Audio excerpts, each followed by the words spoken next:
Okay, so it's been, what, like 3, 4, maybe even 5 days? No, it's been a few days, yeah. It's been a few days since we did the first half of the video. So now it's time for the second half of the video for the remaining, what, like 21-ish movies? Something like that. So I don't remember who went first, whatever, but do you want to start with the next movie and then we'll tee off from there? Okay. What was that, Shrek Forever After, right? Shrek Forever After. So far, the last Shrek movie to come out, although apparently they're working on another one. And then, I mean, do we count the Puss in Boots movies? Because they're not Shrek movies. I don't count them. They're Puss in Boots movies. I think that's fair. But this was the last movie to have the Green Ogre in it. But, okay, so I was not nearly as nice to the third movie compared to the first two. As you can clearly see, there's a big difference. But I think Forever After, having spent, because it's been actually quite a while since we've seen it. Like, I want to say it's been like a month, 2 months. Probably something like that. I liked it when I first saw it, but the more I think about it, the more I actually don't think it's a good movie. Okay. And I think that comes down to two major problems. Number one, it's not that funny, which, okay, a movie's quality, it doesn't have to be a funny movie to be a good movie, obviously, but the Shrek movies are, I would argue, comedies. They are, they're fairy tale comedies. They like to take the piss. They like to make fun of a lot of Disney tropes or fairy tale tropes. And the third movie, for its problems, and it has a few, it's still pretty funny at times. Like, I think we talked about it in the first part, where it's like, there's that one line where he's like, like, maybe if I hit him with this boulder. Shrek, I'm just joking. Wow. Oh, well. And it's like, that funny little moments like that mean-spiritedness. Forever After doesn't really have that. It doesn't have a lot of references. It doesn't make fun of a lot of tropes. It's mostly told pretty straightforward. And even like with its straightforward execution, it doesn't leave a lot of room for funny moments. Like, there are a couple of moments that are like, okay, that's kind of funny. I can think of 3 off the top of my head. What are they for you? So number 1, do the roar. Do the roar. I love you, Daddy. Yeah, there's that little gremlin kid at the beginning. He's like, do the roar. That part's actually really funny. I quote that shit so much. Speaking of funny lines that I quote, just Rumpelstiltskin going, hey, nobody's smart but me. I love that shit. You, sir, fucking howled at not only fat Puss in Boots, but later when he ate Gingy. You laughed so hard at that scene. I was actually going to bring that up, is that, like, when the movie made me laugh, it was probably the hardest I've laughed in any of these movies. Even counting, like, the first time I watched them when I was younger. Because it's like, yeah, okay, Fat Puss in Boots is amazing. It is so funny, and they milk that joke for all it's worth. And yeah, he fucking eats Gingy. Feed me if you dare. And he fucking eats Gingy, and it's so absurdly dark that it was like, I was giggling my ass off. Rumpelstiltskin is just funny with his, like, little gremlin voice, and yeah, that line, like, nobody's smart but me. It is really entertaining, and I'll get to Rumpelstiltskin here in a bit. And yeah, the little kid going, do the roar. That's really funny. But other than that, I felt like the movie was really dry. Other than those, like, particular moments. The second problem, and I think this is the biggest problem for me, because even if the movie wasn't as consistently funny, it still got a good few laughs in. For me, the biggest problem with the movie is its execution. So, like, if you haven't seen the movie, the plot is that Shrek, he has a wife and kids, and he's famous, and now he has this life that he really feels like he didn't want. Like, he's constantly bothered, he doesn't have time for himself or for his wife, and nobody is really picking up on that, and, like, like the stress of day-to-day life, it eventually grows, and eventually he makes that decision to sign away one day of his life so he can just have a day where he's an ogre. And for me, the problem is the fact that he's written far too mean-spirited at the beginning. Like, there is a point where he and Fiona are talking, and she's like, "You're acting as if you regret saving me from the tower." And he's like, "Well, maybe I do," or something along those lines. Something close to that. And it's pretty close to that, and it's like, wow. Shrek would never say that. After everything these two have been through, he would never say that. Even if he was angry. He loves Fiona. That's what we spent the first two movies establishing and solidifying, is the love and the lengths these two are willing to go for each other. You know, like, Shrek is willing to give up everything to be with her in the second movie. But in the fourth movie, all of a sudden, she's a huge burden on him. And also the fact that Shrek, who is normally relatively open about his feelings, like, you kind of have to pry a little bit, but he is, you know, he is open about them. He doesn't bother trying to tell people his frustrations or his problems, when he never really had that problem in the first few movies. And yeah, and then you get to the scene where, like, you know, like, Rumpelstiltskin gets him drunk and you know, it makes him go like, like, you sign this thing away. And it's like, okay, Shrek is not that stupid. He's been around enough magical fuckery to know something's going on, you know? And it's like, they even kind of go with it where he's like, wait a minute, this seems weird. And Rumpelstiltskin's like, no, it's not weird at all. And Shrek's like, okay, I believe you. And it's like, okay, like, the setup, that's the problem. The setup is extremely faulty. It relies on some leaps of logic, and I don't want to say outright character assassinations, because I feel like if you could get the pieces to fit right, you could create this scenario with this character, but they just didn't do it in this movie. And so the setup to the rest of the story, which I think is genuinely really interesting and good, falls flat because of it. And it's like, you know, that's why the first act is so important. You have to establish these things in a way to get the audience's attention, and make sure it makes sense, obviously. Because if you don't do that, then they're going to have a harder time connecting with the rest of the movie or the story. And the more I think about it, the more I'm like, I do think Forever After might be the worst one. Okay. Because the third movie has its flaws, but its storytelling was coherent, and everything that happened made sense for these characters to do. Shrek Forever After doesn't have that. It stumbles so much in the first act, and it doesn't have enough, like, humor to carry that I do think it's genuinely the worst one, and I would put it at C. But what about you? So, excuse me, I do agree that overall, I think it is the least funny Shrek movie, but I do feel like it's not really trying to be as much. This is not trying to be an examination on fairy tales or, like, poking fun at Disney the way it really felt like it was with the first two. This feels like it is trying to tell a more emotional story, and it's a wonderful life kind of thing.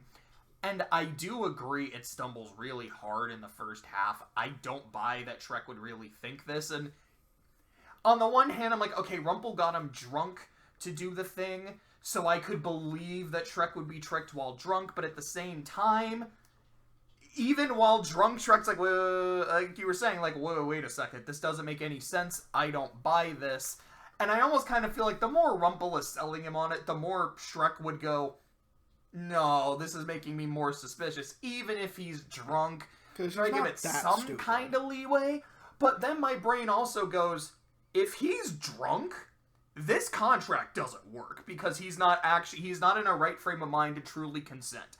That is what you're talking about. Yes, because, like, that is my lawyer brain, and you could argue that, like, well, maybe, like, you know, California law doesn't apply in far, far away. Fair enough. But if literally part of the point is, like, the contract, like, a magical contract is supposed to be super binding, super important, like, you can't bullshit your way out of a magical contract. Like, that's usually how they're done in fiction. I would think then it's like, yes, well, you can maybe trick someone into signing, they still have to give their consent to sign it. So if they're drunk and they can't really consent, like, my brain's just like, I don't know. It makes it even kind of more bullshit. Now, I do think the actual shit they do in the Bad Future is fun. Although I will say, Donkey's really boring in it. Now, he can still be entertaining, but it's like, okay, what do they do with Fiona? Fiona was always, this badass bitch, so she's leading the revolution. What's a funny thing we can do with Puss? Let's make him really fat, and he is just a house cat, which, kind of watching Puss in Boots: The Last Wish is kind of funny. It's like, it's not the first time this has happened to Puss. What did they do with Donkey?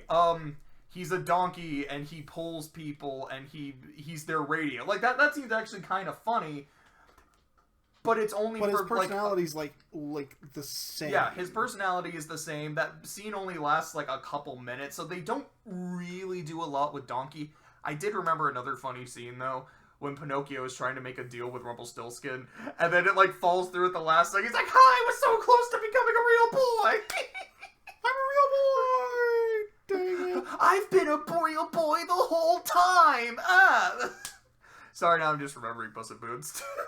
Yeah, we'll get to that. Yeah, like, I would agree. I don't like it as much. I feel like, for me, it's more a B-tier movie because there's still a lot of ideas I really respect in it, the second and the third act, and how much I truly enjoyed Rumpelstiltskin. He's a blast. Nobody is smart but him, after all. But if you want to put it in C rather than B, I won't fight you too hard on that because I think it's fair. I think I'm just a little more lenient with it than you are. Okay. So, that's C tier, but this movie definitely isn't. We're at Megamind. That's an S. Yeah, this is an S tier movie. I think it's fantastic. I think it is consistently funny. I really like our main character. What do I... Sorry, it was a combination of trying to think of what I had to say and my brain just deciding to shut off for a complete moment. I hate it when that happens. Oh, it happens to me all the time. One of my favorite elements of this movie is the villain. I love that the villain of the movie, Hal, Titan, whichever one you want to call him, the one who laid the cold hard facts about there being no Easter Bunny, no Tooth Fairy, and no Queen of England. Yeah, that joke didn't age well. Or maybe it did. I think it's the opposite. I think the joke aged very well as a result. It's just, it makes it feel like a really fucked up DreamWorks joke. I love that the main villain of the movie is a nice guy. That it just... He's a simp. See, I mean, sure, yeah, but it's that idea of the nice guy. The guy who is, quote-unquote, nice to the girl he likes and think that's all he has to do to get the girl. Let me rephrase that. It's not just, I'm nice to her and that's all I have to do to win her heart. It's, I'm nice to her, thus I'm entitled to her. I'm nice to you, Roxanne. I saved your life. I might put you in those situations, but, like, I saved you. I flew around with you. I got superpowers for you. I invited you to my party with a bouncy house. That was just gonna be the two of us. Why do you not love me? I don't get it. You are supposed to. And how frequently you hear stories about people dealing with these specific kinds of people. Like, I don't want to say, like, oh man, this movie is prophetic because it predicted this, like, kind of person. Because that kind of person's been around. That person's been around, like, since before the wheel was invented. But I like how that is the villain of the movie. I think it's a really interesting idea. I love the scenes, though, when Megamind is playing around with him, and how Hal is just getting more and more unhinged as the fight is going on, and Megamind's like, you are doing a perfect job. This is everything I've wanted. Oh, I'm so happy. I've got some notes to give you. Notes? You're misunderstanding the rules now, bucko. Game over. I just really like this movie. I love that. The relationship between Megamind and Roxanne, I love it. I think they have great chemistry. I think she's an interesting character. I think she's a funny character. I can't believe they got Markiplier in another one of these movies. He's in Shrek. He's in Shrek 1. He's in Megamind.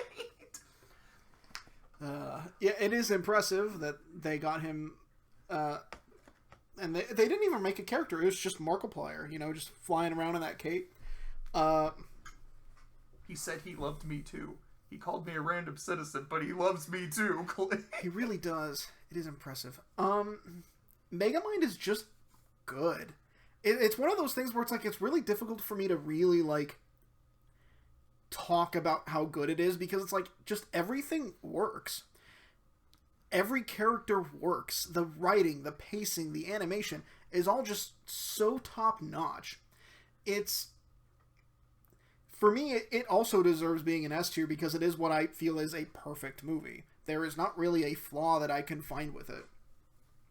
Also, can I just give a shout out to the voice actors? Because, holy shit. Great job.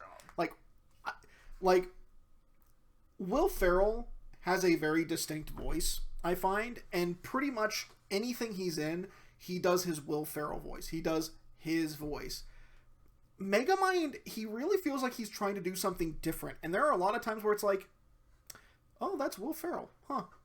I couldn't really tell most of the time, and that's just really cool. That's just really neat. And I adore that scene at the climax where he comes in and he's got the giant floating head and he's like, "Oh, you're a villain, all right. Just not a super one. Yeah, what's the difference?" Presentation! And it's oh, that's so cool. Oh, that's great. But yeah, easy S tier. Great movie. Now we come to a interesting movie on the list. Kung Fu Panda 2. So, I remember when I was a kid, or when I was younger, and I was I watched Kung Fu Panda 1, and I thought, oh, you know what, Kung Fu Panda 1, it's fine. It's a fun kids movie. It's got kind of a neat message, I guess. It's got some funny stuff in it. It's got Jack Black being Jack Black, minus the singing. But it was fine. And then, Kung Fu Panda 2 was oh my god, this is elevated cinema. It's we had base level cinema with the first movie, and now we're at advanced cinema. Sarah, remembering that Chainsaw Man meme of Makima crying in the theater, and it just says, "This is cinema." And it's everything was improved. The villain, the characters, the writing, the drama. Oh, it's so much better. And having watched it again, it is interesting how my views kind of flipped. Where it's yeah, Kung Fu Panda 1 is this masterpiece of storytelling. Of, it's got such a strong theme. It's got a really good villain. It's got cool kung fu action and really funny slapstick. And it's got Jack Black in it, which just makes everything better. As we learned with the Mario movie. But then it was watching Kung Fu Panda 2, and it was this. Now, don't get me wrong, this movie is great. It is a really good movie. But I honestly found I liked the first movie better. I feel like there is one exception to that, and that is the villain. Lord Shen is a contender for the best villain in DreamWorks. Now, there are others who are contenders for that, but he is up there. I like Tai Lung. I think he's pretty cool, but he's okay. He is a good villain. He does his job. Shen is such a fascinating character. I was honestly more invested in the scenes with him than I was with Po or the other characters. Not to say that Po and the other characters don't have interesting stuff to do. Po has a really interesting arc here, where he's got the villain's thrown off his groove because he's got this PTSD going on, right? And he's got to find that inner peace. But Shen is such a fascinating character. This person who learned this prophecy, and he essentially is, he's that so ravening the prophecy by everything he does to stop it is only making it happen. And just the sheer paranoia and bitterness that this character has. I think my favorite scene in the movie is when he is talking to the soothsayer, and she's so when you've conquered all of China, are you finally going to be happy? He's I don't know, maybe. And he's getting into the philosophy of his character. He's happiness must be taken. It must be taken from others. And then at the end, he lets her go. He doesn't kill her or lock her away. He's no, just get out of here. You know, he's such a fascinating character, and also like in the final battle, it's like he lets himself die. Like that was a suicide, and I don't think that's in like any of these other movies. And it's like that. It's such an interesting idea, or I mean, not suicide. That's not an interesting idea. That's really bad. Sorry, I'm remembering the quote from It's Always Sunny. Suicide's badass. That show sounds awful in like the best kind of way. I haven't seen It's Always Sunny. All I know is it's about a bunch of assholes. But yeah, just he's such a fascinating character.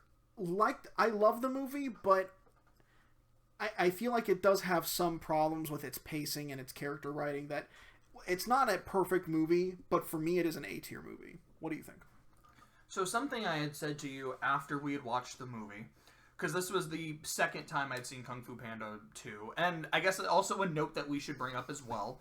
We double featured them back to back. We watched Kung Fu Panda 2 a little bit early, because after the first one, both Clay and I were like, fuck, that movie's so good.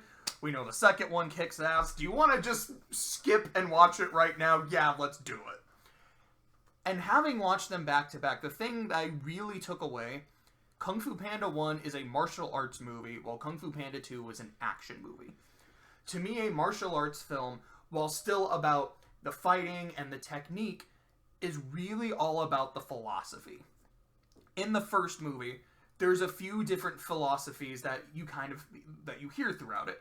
One often meets his destiny on the road he takes to avoid it. There are no accidents.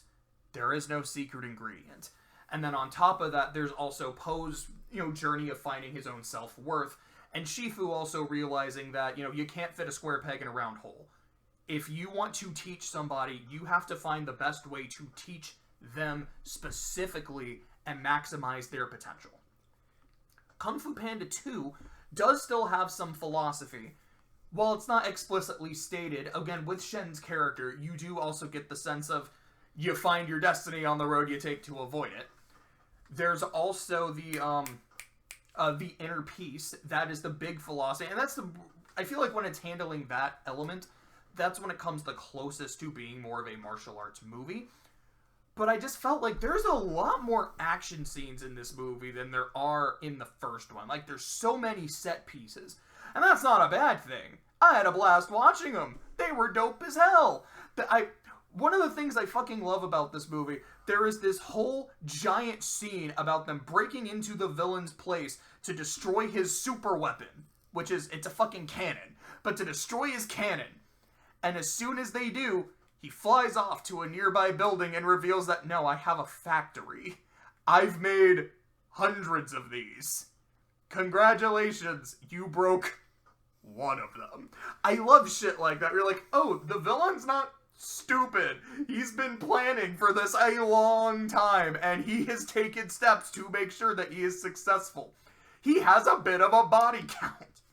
Not only massacring the Panda Village in the backstory, I think it's Lord Rhino, or Master Rhino? Master Rhino and like the crocodile. Well, because there's one he kills right at the beginning, and there's like two others that survived it that you see later. I don't remember if it's the Rhino that he killed, but there's one of them.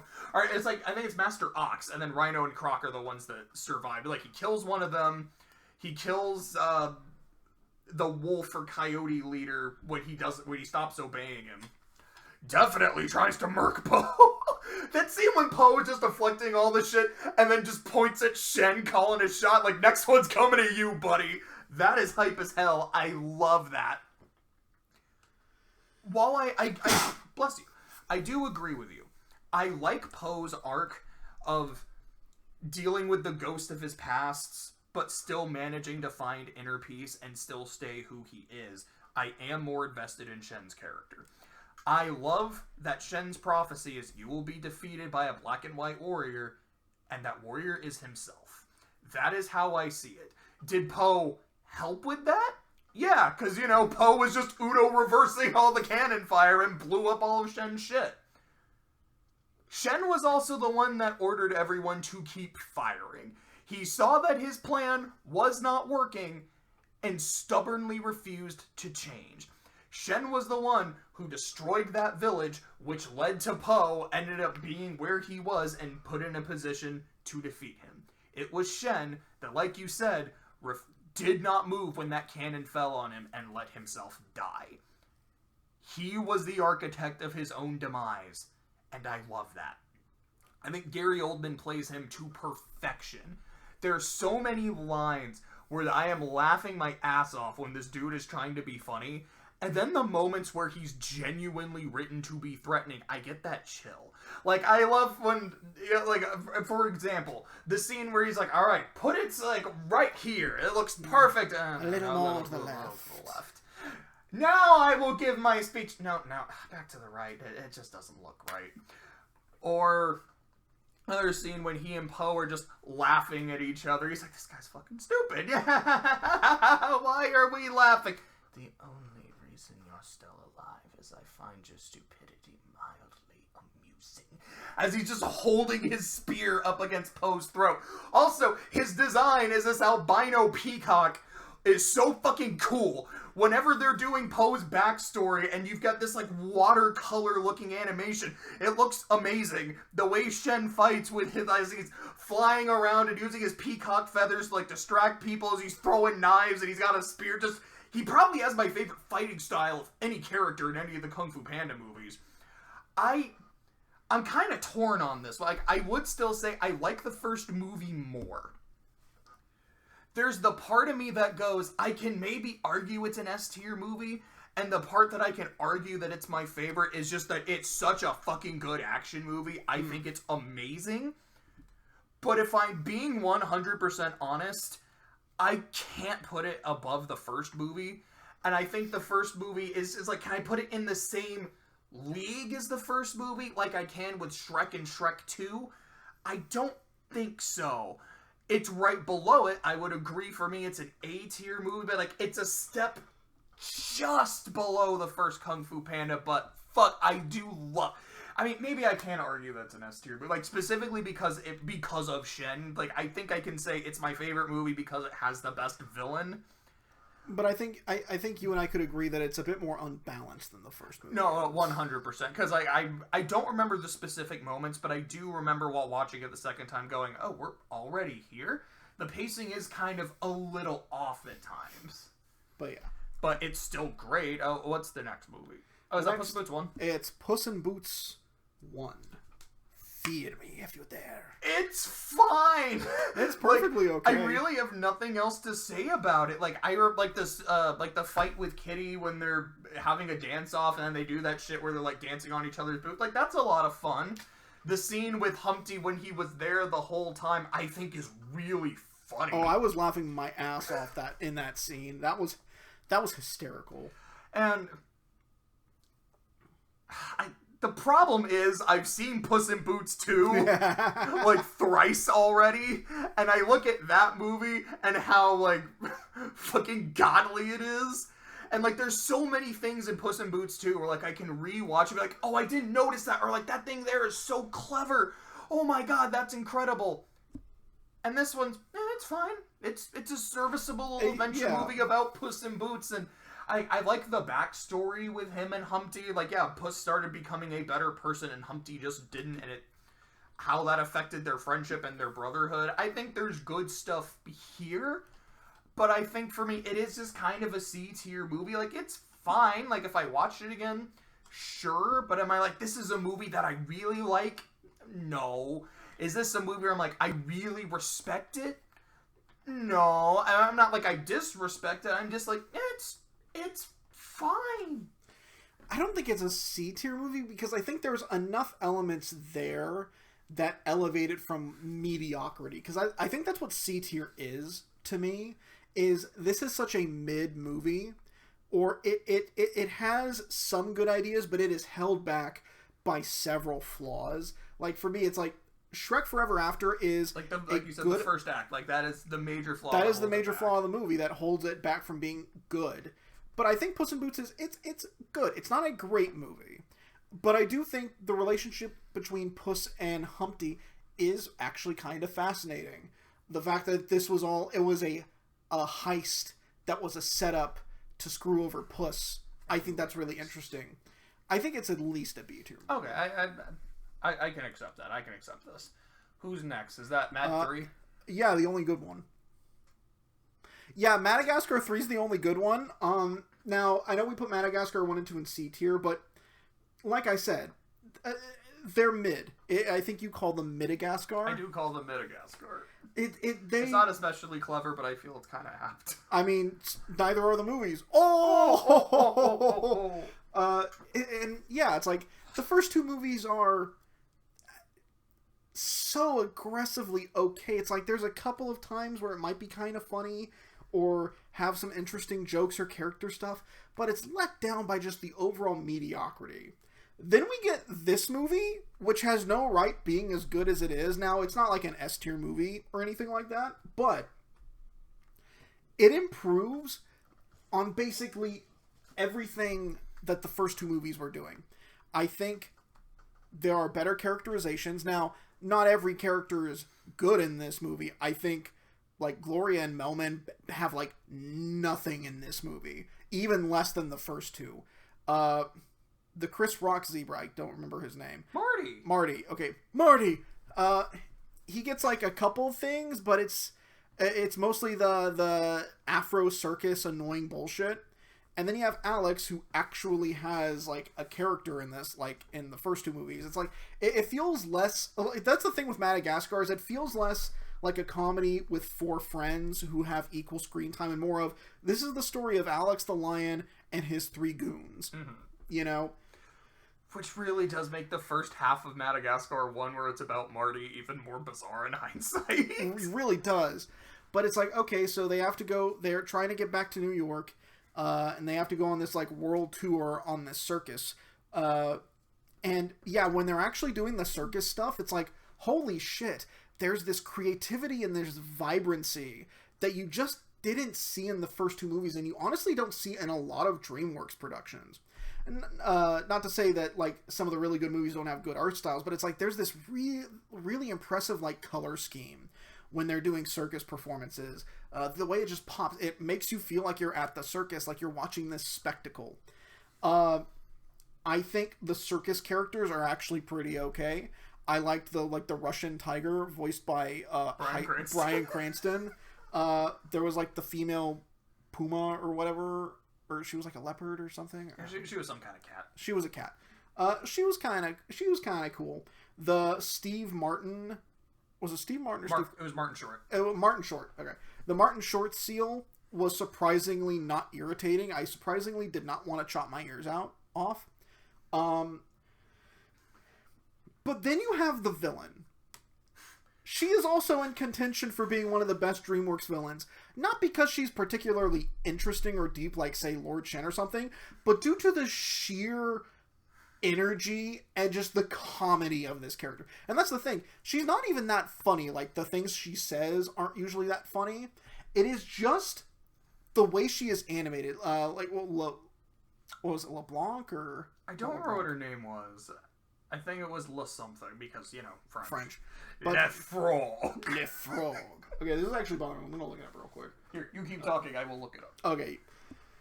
But, okay, like, she is so funny to watch because she has this... It's like they took the weird, bouncy rubberiness that these characters usually have and just dialed it up to 11 and just went full absurd. Like, just... She is so absurd. She is just a treat to watch, like the rest of this movie. I don't think the story is particularly interesting or deep. Dubois. Okay, we were actually wrong about the law stuff. Does that make us, like, racist? Yes. Damn. Dubois. She is just so entertaining to watch. I loved watching her every second she was on screen. Just the sheer... she's like the Terminator if it was French and, like, a woman. Like, this little, short, frumpy woman wearing, like, a police officer's uniform. She is what makes this movie great. For me, I'm actually kind of struggling. I don't know if I want to put it in A tier or B tier. I want to put it in B tier because I don't think the story is particularly, like, deep or interesting, but it is a visual spectacle. I remember you saying that you kind of wish you saw this in theaters. I do remember saying that. That is my transition. This movie is so fucking funny. This movie is so fucking fun to watch. On the one hand, I was looking forward to it because I heard this is the really good Madagascar, this is the best one. On the other hand, I was like, is that... But I mean, the bar is so low. Does it just mean, like, it's competent? Like, it's mildly funny and that's enough? Like, no. This movie is great. I think... I will say, my biggest problem is that your main four... Like, in Madagascar 2, everyone had a thing they were doing.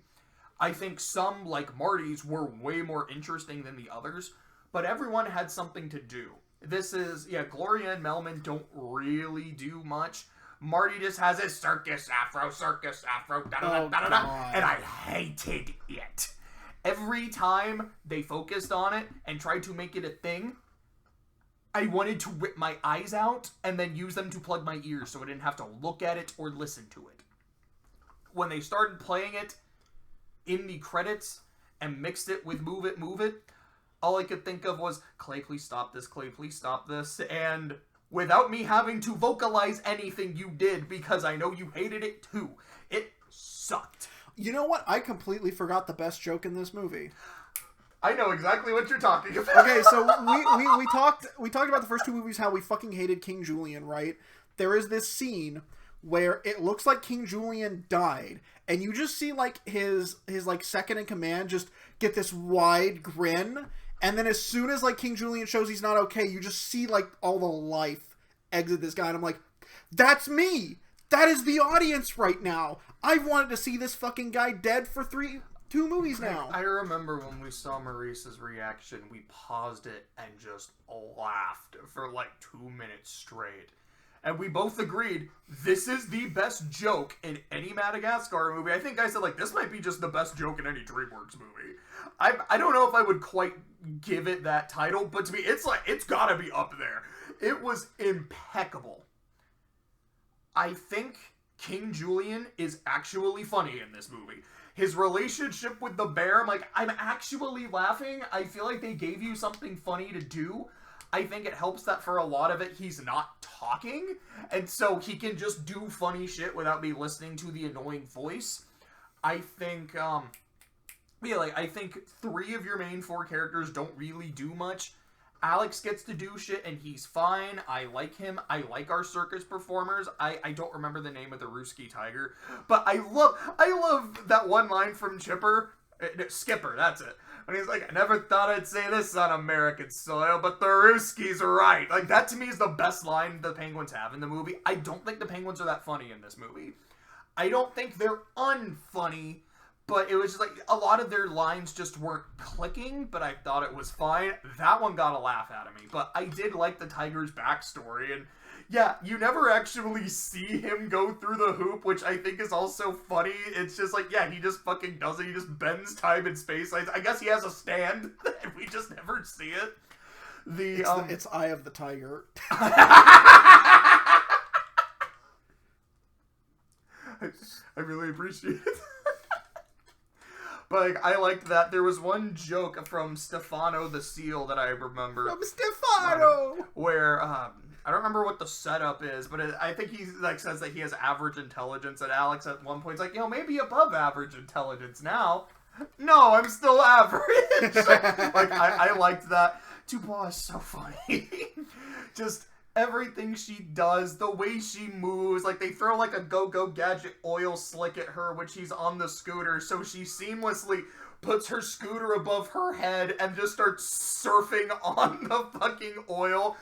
She's on she's holding onto a rope and she's about to splat into a building, so she just goes through the building like she's fucking made of tungsten.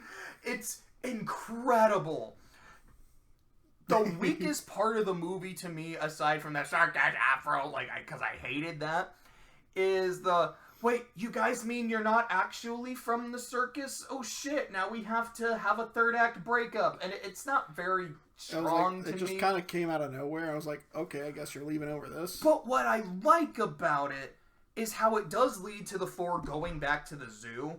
Because otherwise they're like, maybe we will stay. Oh, I guess now we do have to go home. And when they do, I love that scene and how melancholic it is. Like, oh, we really Miserable. just don't want to go back here. This, the moment I really like, because as much as I don't really care for Melman and Gloria, I think they're fine. Just that, hey, was that wall between us always there? Yeah, I'm not sure. I mean, I guess so. I just never really noticed it before. And then Marty being like, guys, I'm so sorry. What for? Well, because if I never wanted to leave and we didn't go on our adventure, we wouldn't have been so sad when we came back. I really liked that. And so I feel like even some of the weaker elements of the movie did have a good payoff. And the big fucking circus performance to Katy Perry's Firework, which I like that song. I like Katy Perry. I don't have a problem saying that. It's a gorgeous ass scene, and that was the moment where I said, fuck, I should have seen this in theaters. Like, this would have been great to see in the big screen. Really I don't know if this movie was in 3D, but like, that probably would have been a really fun scene in 3D. This, to me, is an A-tier movie. I know after watching it, I was like, this is an S-tier movie. I had so much fun with it. I'm like, I don't think I would quite go that far. Yeah. But it was so consistently funny and entertaining. To me, like, that's what an A-tier movie is. Like, I would say I like this movie more than I respect it. Like, I could probably throw this on right now and have a fucking blast. Yeah. So, next is Rise of the Guardians, which I was looking at that and I was just thinking, I feel like we just saw this movie. Like, it feels like it wasn't that long ago when we watched Rise of the Guardians, but there's like 20 more movies ahead of it. It's weird. But yeah, so... Well, this was about the time where we started, like, buckling down to get this shit done. Yeah, we were like... Because before this, we were watching, like, maybe, like, 1 or 2, maybe 3 movies a week. This one was a consistent, like, no, we were watching, like, 4 or 5 movies a week. So we got it done really quickly. But yeah, so Rise of the Guardians. This was one of the movies that I had just never seen, and I had, like, absolutely, like, no opinion on. But I believe it is actually your turn to talk about it, because you talked about. Oh yeah, it is. Sorry, sorry. I was like, no, you know what? Go ahead. Okay. I want you to have this. Well, that's in like a really strong segue. And so I watched it, and I thought it was okay. I thought it was honestly, I thought it was so aggressively okay. I thought the characters are fine. I liked the designs. I loved the dual-wielding Santa Claus, the voiced by Alec Baldwin. Yeah, the Hugh Jackman Easter Bunny, like going full Aussie. It was like I liked these characters. I didn't like the Tooth Fairy because she was creepy as hell. Just her obsession, and I get it. She's the Tooth Fairy, but like her obsession with molars and incisors, and I'm like, you're one creepy bitch. Did it give you Kira vibes? A little bit, because I think I was watching part 4 around this time. No, she's a creepy bitch. I didn't care for that. Mr. Salmon was just a cool guy. He was just chill. I thought Jack Frost was okay. I was like, okay, he's kind of got an interesting arc here. But overall, he was fine. I thought the villain was kind of mid. It's like, okay, I see what they're trying to do. They're trying to make like this really cool villain. It's like, he's wreathed in shadows. He has this really intimidating British voice. He plans to rob the world of all the joy and happiness. And I'm like, I'm just not intimidated by you. I don't think you're... It's like, it feels like they were almost kind of... Like, this is like the proto, like, wolf from Puss in Boots 2, where it's like, it's this creepy, almost otherworldly entity.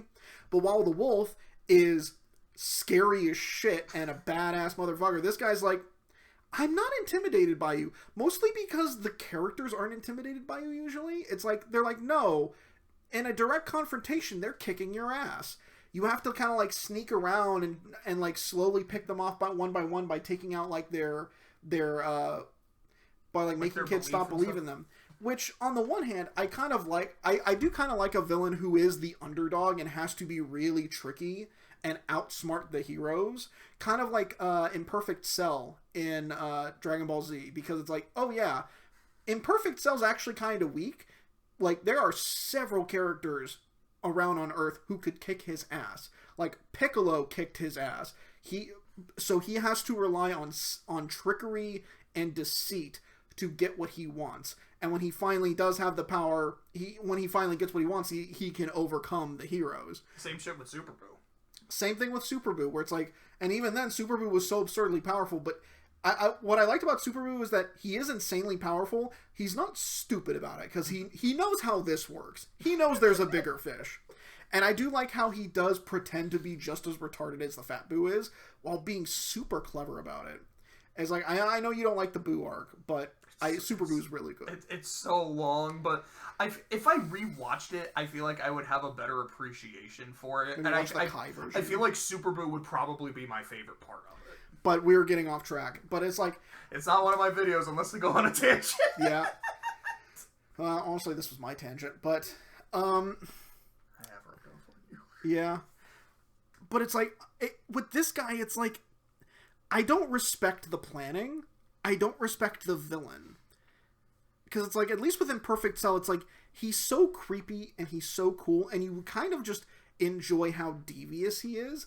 This guy almost feels like he's kind of stumbling his way through his plot, almost, and being like, I'll just take advantage of this. Nobody's smart but me? No, there are several who are smarter than you. I never found him that engaging. I didn't think he was that good. I thought the animation was okay. You know, it had this kind of weird, gritty, almost realistic style to it. I think it's a C-tier movie. I think it's mid. Okay. But what do you think? So, something I know I told you, I think I actually said it a couple times while watching the movie, is the premise of these holiday characters, like the Easter Bunny, Santa, and the Tooth Fairy, being these super badasses that protect children and whatnot from the forces of evil, like the Boogeyman, is both the stupidest thing I've ever heard, and I can't take it seriously, and the most hype shit of all time, and I'm having a blast. And even while watching the movie, there's times where I'm like, I am really vibing with this concept, and other times where I'm just like, what am I watching? And I don't know why, but one thing I will praise this movie for is it's so creative. Like, the scene where they're all competing about who can get the most teeth, and they're all doing it in all their different ways, is so fun. Anytime you actually see Pitch, like, messing with dreams, or Sandman messing with dreams, it looks impeccable. The scene where Jack Frost is, like, having the kids sled along the ice near the beginning of the movie is awesome. The idea of, like, oh yeah, all your childhood memories are stored in your baby teeth. Duh. It's such a weird idea, and I'm 100% down for it. Like, yeah, I buy this. I don't know why I buy this, but I would 100% do. I don't even remember that part. That's actually really important, because Jack Frost is trying to get his backstory. Like, remember his backstory? No, I remember that. Okay, now I remember that. Okay. And, like, the way the Warren is designed for the Easter Bunny, the way the North Pole is designed, like, they're so cool. I do think the art direction itself is really, really creative. I will give it that. I think it's very creative. But I don't think the characters quite match up to it. But I think the animation in this movie is amazing. I actually think it's one of DreamWorks' best-looking movies. When it comes to the voice acting, for the most part, I think it's really strong with one notable exception. I'll talk about that in a second. I love Alec Baldwin as Santa. Like, he just has so much energy. He's so happy. I love his aggressively thick European accent. Yeah, it doesn't even really sound like Alec Baldwin. It doesn't. It's great. And I don't be like, it doesn't sound like him. It's great. It's like, no, yeah, it's like, that sounds really fucked up. I'm like, no, I just think, like, he does a really good voice. I don't know if they hired Hugh Jackman and then said, well, shit, we got one of the most famous Australian actors, let's go full Aussie with the Easter Bunny, or if they just wrote him to be super Australian and then said, you know, it'd be really fucking funny if we got Hugh Jackman, and they were just like, no, dude, do your normal-ass accent. I don't know what's funnier to me, but yeah, I think he does great with that. I really like Jude Law. He is the villain, he is Pitch Black, the Boogeyman, and his very wispy voice, it kind of did it for me. And then I remember... did it now? Yes, and that's important. Because I remember reading something about how apparently the directors of the movie specifically wanted him to talk like that. Because, like, what do we think, like, for us, when we think of fear, it's something that's trying to seduce you. Like, it's not trying to intimidate you. It's trying to make you weak. It's like it's trying to make you fall under its spell, and that's how it controls you. And that is how he talks, and I think that's really, really cool. And like, again, like the movie's so creative. I love it. I don't like Chris Pine as Jack Frost. And to me, it is just because when I hear his voice and I look at the character design, I'm like, that does not match that. You sound way older than you look. And I know you're a spirit who's been around for who knows how long, fuck ever. But it's just this weird juxtaposition in my mind that doesn't quite mesh. Like, I don't think he gives a bad performance. I just don't think his voice matches the character. There were definitely things in the movie that, for me, didn't quite add up. Like, oh, so Sandman got shot with a magic, like, arrow of darkness, and then he's dead. And then later in the movie, he's just not. It didn't really make sense. It was like, oh, Pitch, like, got weaker, so the shit he did got undone? Sure, dog. I don't really know why Jack didn't, because the understanding I had is that other people, like all the other Guardians, like yes, we had been humans before, but like because of what we did in our lives, we were chosen to essentially live forever and bring joy to kids and protect them from shit. Dope as hell. Totally buy that. Because I guess I buy some of the things in this movie because why not? The parts where I'm down with the premise, I'm down with it. But for some reason, Jack just never got his memories, and so I'm not sure if it's, oh yeah, like they all had to get their baby teeth and that's how they got it, or if, no, it's something that Jack should have gotten his memories by now, and then just for some reason he didn't.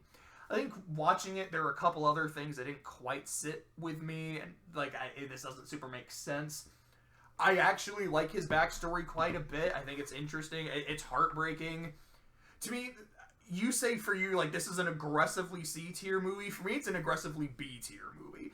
I respect the hell out of it. And it does come down to, it's so fucking pretty. The animation is, to me, it's so good. I don't love the movie overall, but there are things I can clearly gush about it. And to me, like, that's why I feel like it belongs there. Okay. I think that's fair. I think it does have... I would agree. It does have some elements that elevate it a bit more above C now that I'm thinking about it. Speaking of C, we've got the Croods. Okay. It is my turn to go first. Okay. This movie, for me, is generally speaking perfectly fine. Okay, first off, I fucking love the monster designs. They're so Monster cool. Hunter shit, They man. like watching you play like 150 fucking hours of Monster Hunter. I was like, bro, I've seen this creature before. I saw you farm this thing. This looks awesome. The start of the movie where they're giving like their family history and how all these other families died, and it's done in cave paintings, I think is so cool. I really like DreamWorks animation. But whenever a movie has unique bits of animation, like I said, like the watercolor shit in Kung Fu Panda, looks impeccable. The cave designs, like the cave paintings, I think look so good. The actual family, I like them. I don't love them, but I feel like they're consistently funny, likable, and they don't annoy me. Ryan Reynolds, like, I don't think he ever annoyed me in the movie, but like, I didn't love his character. I didn't. Hey, that's just kind of what it is. For most of us, like, I don't love this, I don't hate it. I feel like it's consistently fine. I feel like it's the kind of movie I've seen before several times. The overprotective father, the teenage daughter who meets a new person that's so cool and is challenging everything they believe in, and she's liking this guy a lot more, but no, overprotective dad, you know, I can't have you doing that dancing shit, that's from the devil. And... But what I like about it in this movie is, A, the dad is voiced by Nick Cage, who just makes everything better. He really does. 2, his name is Grug, and everything rhymes with Grug. Grug. Ooga booga takes the pain. Oh god, not XRA. But what I actually really like is the fact that that opening of the movie, when they are talking about all the cave paintings, goes out of its way to show this world is hostile. And without Dad's strength and his overprotective nature, we would have died a long time ago. So the fact that he is super overprotective and does not want to change things actually makes a lot of sense. There are times where he gets obnoxious and annoying. But most of the time, like, I understand this. I really sympathize with him. The part near the end of the movie where they realize the only way we can cross this chasm is if Dad yeets us across. Because he is the, like, there's no other way to get across. Our ideas man cannot think of anything. We have to rely on Dad's strength. But Dad can't throw himself. And he doesn't even care. He's just like, I need to make sure my family is safe. Because that's what I'm all about. It's what I do. And how for the entire second act of the movie, his family was all down to evolve. They're like, ideas, these are awesome. Being stuck in the cave, not awesome. Dad being super overprotective, not awesome. But, like, belts and shit? Wow. That's dope as hell. And the vibe I was getting once we were getting to the end was, they're all able to evolve, and he can't. He is stuck in the past, and we saw their willingness to kind of move on from him, and now it's being taken to its literal extreme. They have to leave him behind in order to move forward to reach their tomorrow.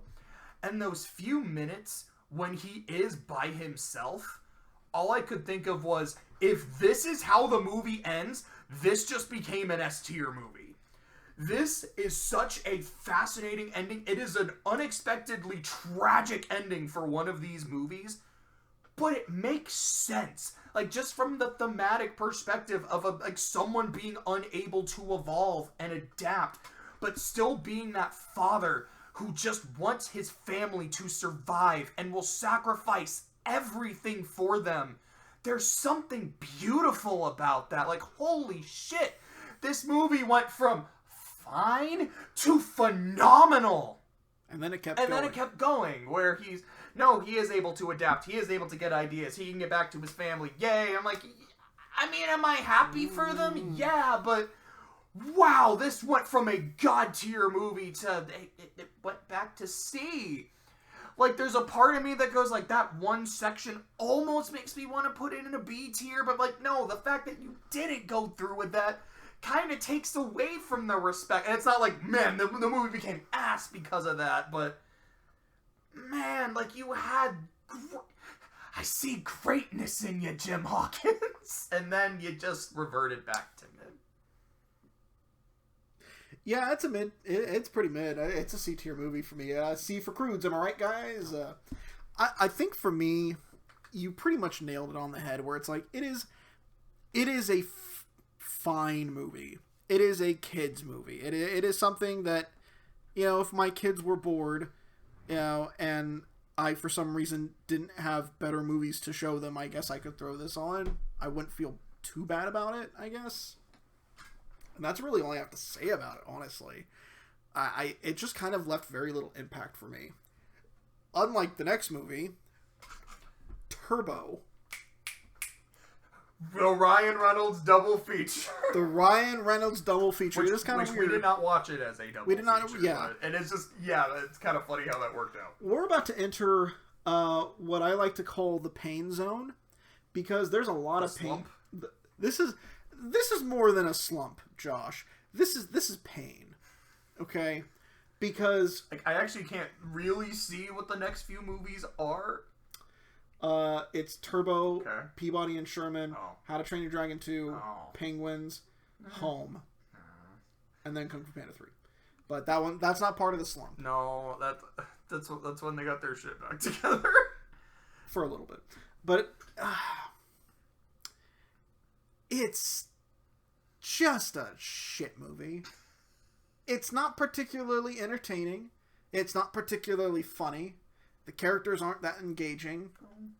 The effects are so substandard, especially after a lot of the unique visual like designs and treats we got in the thing like the Croods or Rise of the Guardians or Madagascar. for them to just... It's such a bland, boring looking Fast and Furious knockoff.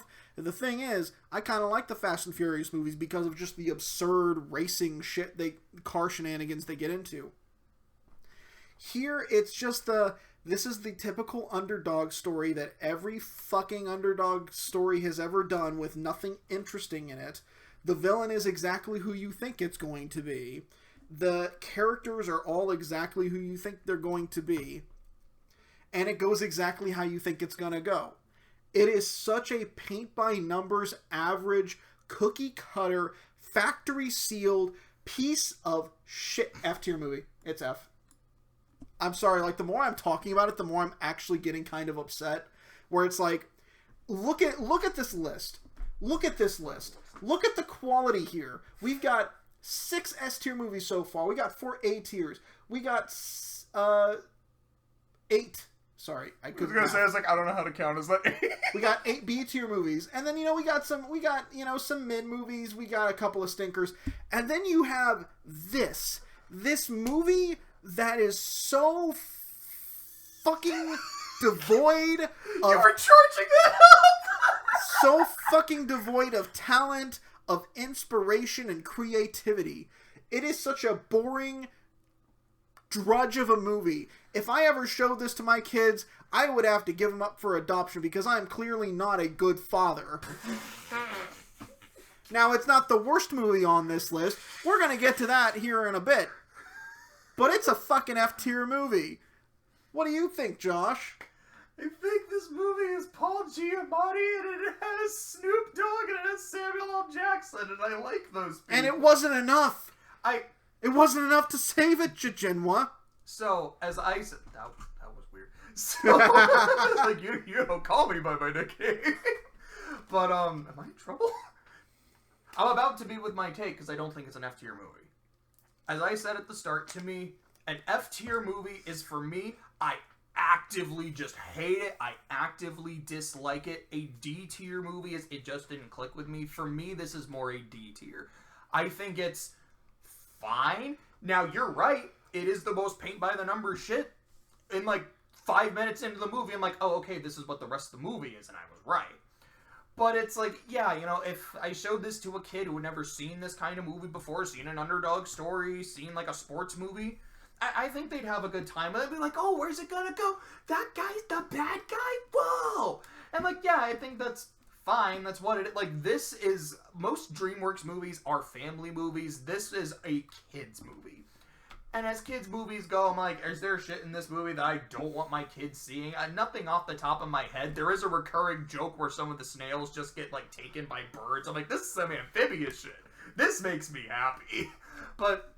It just makes me want to watch Amphibia. Oh, yeah, but I mean, most things just make me want to watch Amphibia because it's goated. There's that one line that Sam Jackson has that makes me laugh, where it's like, what, are you crazy? What made you think I was sane? Like, I like that. Like, that sounds like something a Sam Jackson character would say. And yeah, anytime Snoop Dogg says anything, that man's cadence is so fucking soothing. It is so wonderful. I don't hate this movie. I can't hate this movie. And as you were like, it's the most paint-by-number, cookie-cutter, factory-sealed, my brain immediately went, oh, it's factory-sealed. That shit's valuable as hell.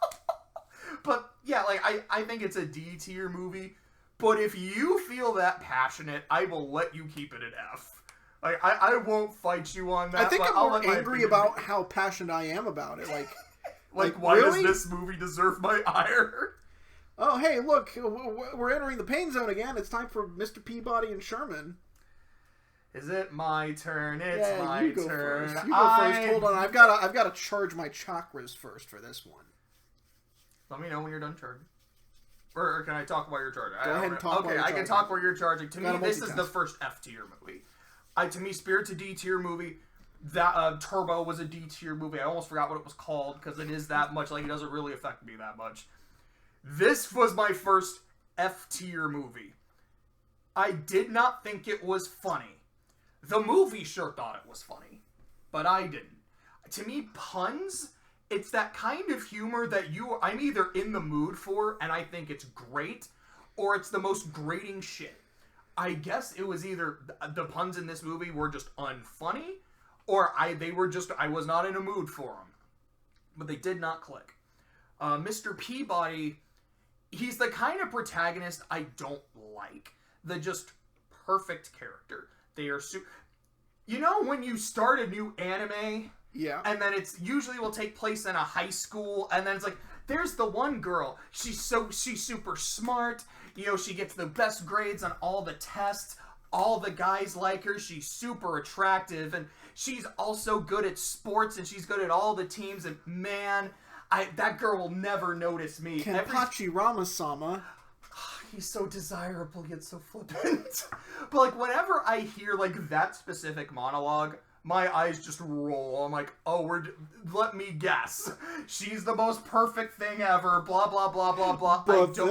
I don't care. Just get to the part where she's nuts, like in Future Diary, because that shit is great. Or, like, reading Fate, Rin basically has the same thing, and then once you get to know her for more than, like, she's 4 minutes... It's not that she's a dork. It's just, Shira will frequently be like, you know, she's like, everyone thinks she's this perfect person, and she is, but she's a real pain in the ass. And I think it's consistently hilarious. But again, going on a tangent. To me, like, that's what Mr. Peabody is. He is just that perfect character who's completely unflappable, aside from the one time where he bites the woman because she's a real piece of shit.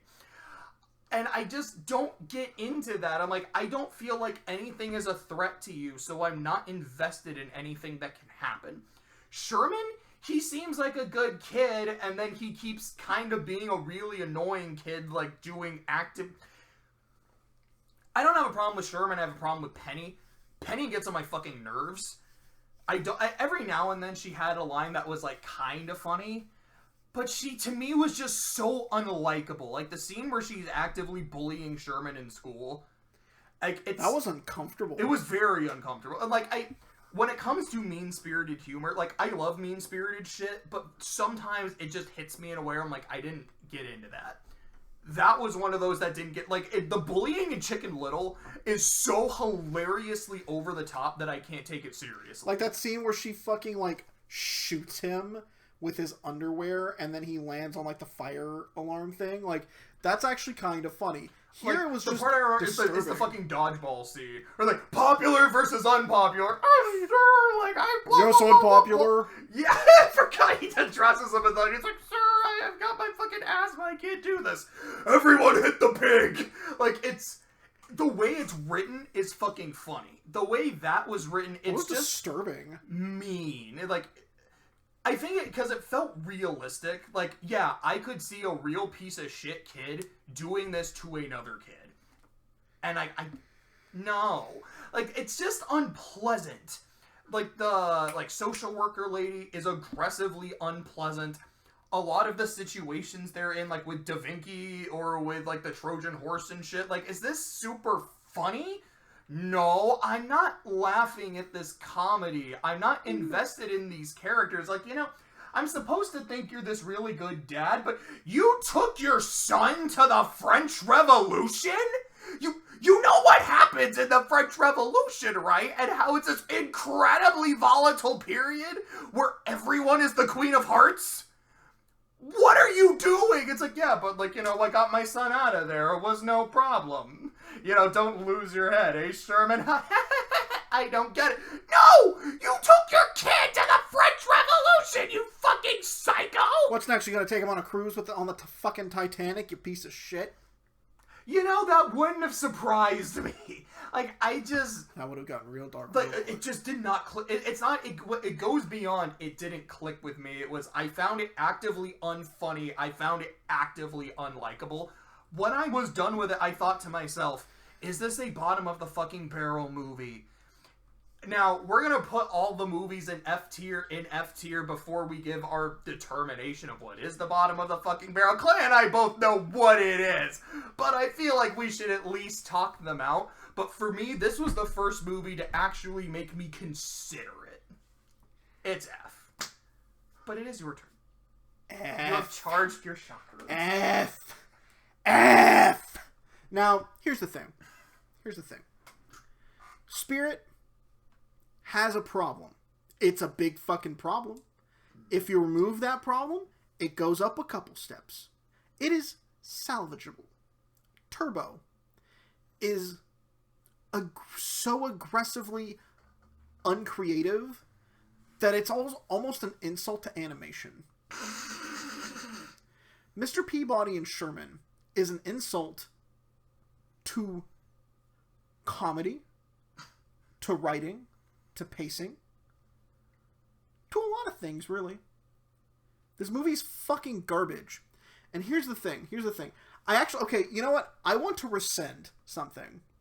I want to put Spirit in D tier. Okay. Because I just kind of realized, for me, the difference between a D and an F tier movie. A D tier movie is a movie that could possibly be good. Could possibly be decent. But there are several severe flaws holding it back. If you fix those flaws, you might have had something. Turbo and this movie, Mr. Peabody and Sherman, they're F tier movies because they're irredeemable. There is no real way to make this a good movie aside from scrapping it entirely and just starting from scratch. I think Mr. Peabody's annoying because he is this obnoxiously condescending know-it-all. It's like, what is that line from Harry Potter? Or do you enjoy being an insufferable know-it-all? He's right, you know. He's right, 10 you know. points. From Gryffindor. And it's like... Now turn to page 394. 94. And It's it's like... not the next line, but is the first line of that scene, and I'm going on my own tangent, so please continue. He is such an insufferable, condescending prick. And it's like, I think the thing that makes it worse is that he's not trying to be condescending, but I think it's the cadence of his voice and everything he says that just, it makes him sound condescending, and it makes him sound incredibly insufferable. Add to that the fact that he is an isekai protagonist, where he is fucking unstoppable, and literally nothing can go wrong with this guy. You know, okay, I don't care for you. Sherman, I think, is a useless little twerp. Now, here's the thing. I know he's just a kid. He's like 7. Don't give him some slack. I know he's just 7, but literally everything that goes wrong in this movie is his fault. Literally everything. I mean, okay, there's like one other thing, but pretty much everything in this movie is his fault. And he doesn't really get punished for it. His dad doesn't tell him off for it. That's the thing. He doesn't call him a very bad boy. There was like one time. But it was like, yeah, anytime he fucks up or anytime he does something stupid, he doesn't really learn from it. You know, because I think the whole point is that, you know, he's taking him all these places so he can learn from first-hand experience. Which is fine. I think that's an interesting idea. I wish the movie focused on that, actually. Because I was like, oh yeah, just like kind of like hopping around with all these interesting, like, time periods could be an interesting idea. But when they are actually doing that, like when they're going to the Trojan War or talking to old Da Vinci, it's not funny. It's not that particularly creative or engaging. Penny is a bitch. And I know she's also 7, but a bitch is a bitch. You are a horrible, horrible, mean-spirited person. And you just kind of flip, like, partway through the movie. Like, you go from this horribly unlikable, manipulative bitch to suddenly being the nice girl. And it was like that. It wasn't even like in Chicken Little where, like, the Foxy Loxy got literally mind-raped into being, like, the happy girl, which is really fucked up, by the way. Totally fucked up. They don't fix her. Lost all respect for Runt after that. I was like, I sympathize with this character. He's like, no, she's perfect now that she's been completely washed as a person. Like, oh, you're terrible. Yeah. No wonder you're unpopular, you piece of shit. But tangents. Take a shit. But it's like, okay, so you just suddenly change without really any explanation or character development. Yeah, okay, the service worker is just a horrible, horrible bitch of a person without any real explanation as to why. Because it's like, at least with the other characters, like other villains in DreamWorks, it's like, yeah, they are villains, but they have reasons for being villains. Tai Lung, he is a villain because he grew up his entire life thinking he was going to be the Dragon Warrior, and when that was taken away from him, he kind of lost his shit. And he never forgave the people who he felt betrayed him. That's a villain. Pitch Black from Rise of the Guardians. He's like, yeah, people aren't afraid of me anymore. And because of that, I have no more influence while you guys get to have, throw parties and I'm left alone. You know what? It's kind of a thinner motivation, but it's enough of a motivation for me to go, okay, he's a little interesting. I understand why he is the way he is. Rumpelstiltskin. Nobody's smart but me. And this is a problem. Yeah. I just wanted to shoehorn that line. Of course you did. Please continue. She's just a cunt. And I apologize for that language. I don't use that word very often unless I feel this character deserves it. She deserves it because you're just a horrible, horrible person. And we don't even get an explanation as to why. It's a poorly paced, not really well animated movie. I didn't like the art style. It was very, how do I want to say this? Unoriginal. It's not funny. Not funny. I can't remember a single joke that made me laugh. Can you? I know we laughed at one of the Tutankhamun jokes with Penny, and it was like how she was supposed to marry him, become his bride, and she's like, well, yeah, but like Penny, he's gonna die really soon, right? Like, yeah, I know, that's the idea. Then I get the entire kingdom all to myself. It was like, that was pretty funny. I remember that. Yeah, and that was kind of it. It did have Patrick Warburton, and he's just automatically funny. Like, you can just have him read the phone book, and he'll find a way to make me laugh. There is that. But it is such an unsalvageable piece of shit movie. So, How to Train Your Dragon 2. Wait, no. Oh, God, wait. Are we not even done 2 yet? No, we haven't done 2. 2's really late, isn't it? That is really late. Holy shit. I thought we were already on 3. So, as How to Train Your Dragon 1 was this S-tier masterpiece about a boy and a dragon and Vikings and all that. The second movie is, well, there's the boy and his dragon and this weird barbarian dude who like swings around his head and it's like, it rhymes with grog. And it's like, wow, it's actually incredible how much of a nosedive this series took. I feel like we're a little bit in the minority here when it comes to How to Train Your Dragon sequels, but I think they got progressively worse. I thought you actually had liked this movie when we rewatched, because when I first watched it, I liked it. When I first watched it, I liked it. That was a long time ago. I actually watched it in theaters. But having rewatched it, I'm like, okay, now that I've actually seen the first movie and then watched this movie, I'm like, wait, this is just a worse version of the first movie. Like, it's just a worse How to Train Your Dragon. I don't think the villain's very engaging. I don't think the relationship with the characters and their dragons... Well, I mean, there's not really a relationship to go with because they've already done all that shit in the first movie. There's the whole thing with Hiccup and his mom, and, oh, baby, I'm going to talk about that bitch here in a sec. I literally winced when you said Hiccup and his mom. I just...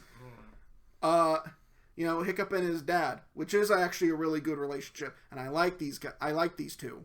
But it's like, man, this movie is boring and doesn't really do things well.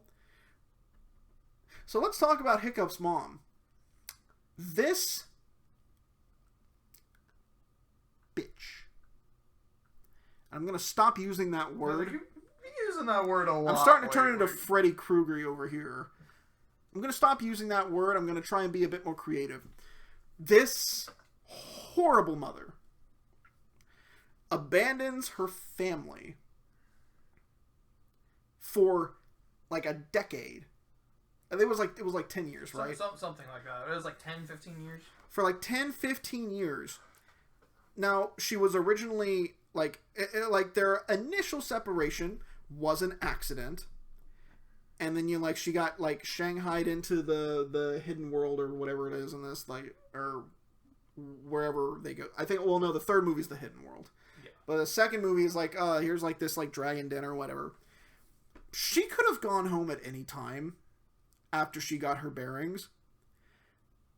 She was gone for like 10 to 15 years. They thought she was dead. Hiccup grew up without his mother. His father grew up, or had to raise their son by himself without his wife. And this also only inflamed his hatred of dragons, which was something she was trying to... Like, she is the reason the first movie happened, for better or for worse. Because she is... For me, she is to blame for the Vikings' complete and total hatred of dragons in the first movie. Now, they didn't like dragons beforehand, but after she died... That was when they started their... It went from a self-defense thing to a crusade, almost. Which is the opposite of what she wanted to happen. And her excuse is pretty much, oh yeah, I wanted to protect the dragons. What about your family? You could have... I don't like her. I think she's awful. And I think the thing that makes me hate this movie is the fact that they try to portray her as in the right, as the hero. She never gets called out on this. In either this movie or the next one. She never gets called out on it when she is in the wrong. To me, anyways. Also, the villain sucks. He's just a stupid fucking 2D antagonist that has no real motivation. He's just like, I just want power for power's sake. Making stupid fucking noises. And this improbable thing of, I managed to tame, like, the elder dragon, or I'm using Monster Hunter terms, but, like, the alpha dragon, this big fuck-off dude. That's like, how? How the hell did you do that? And it was like, it was bad. I think it's a D-tier movie. But what do you think? Well, so, there's something I want to challenge you on before I get into my specific thoughts. So... You did go into some specifics. You talked about why you don't like the antagonist. You talked about why you don't like Hiccup's mom. But you were saying, man, like, this movie has this almost, like, inability to do anything right. Like, what are some other things? Because you had said it was something very close to that. I think it's poorly paced. I think the movie ran out of things to do for the side characters in this movie.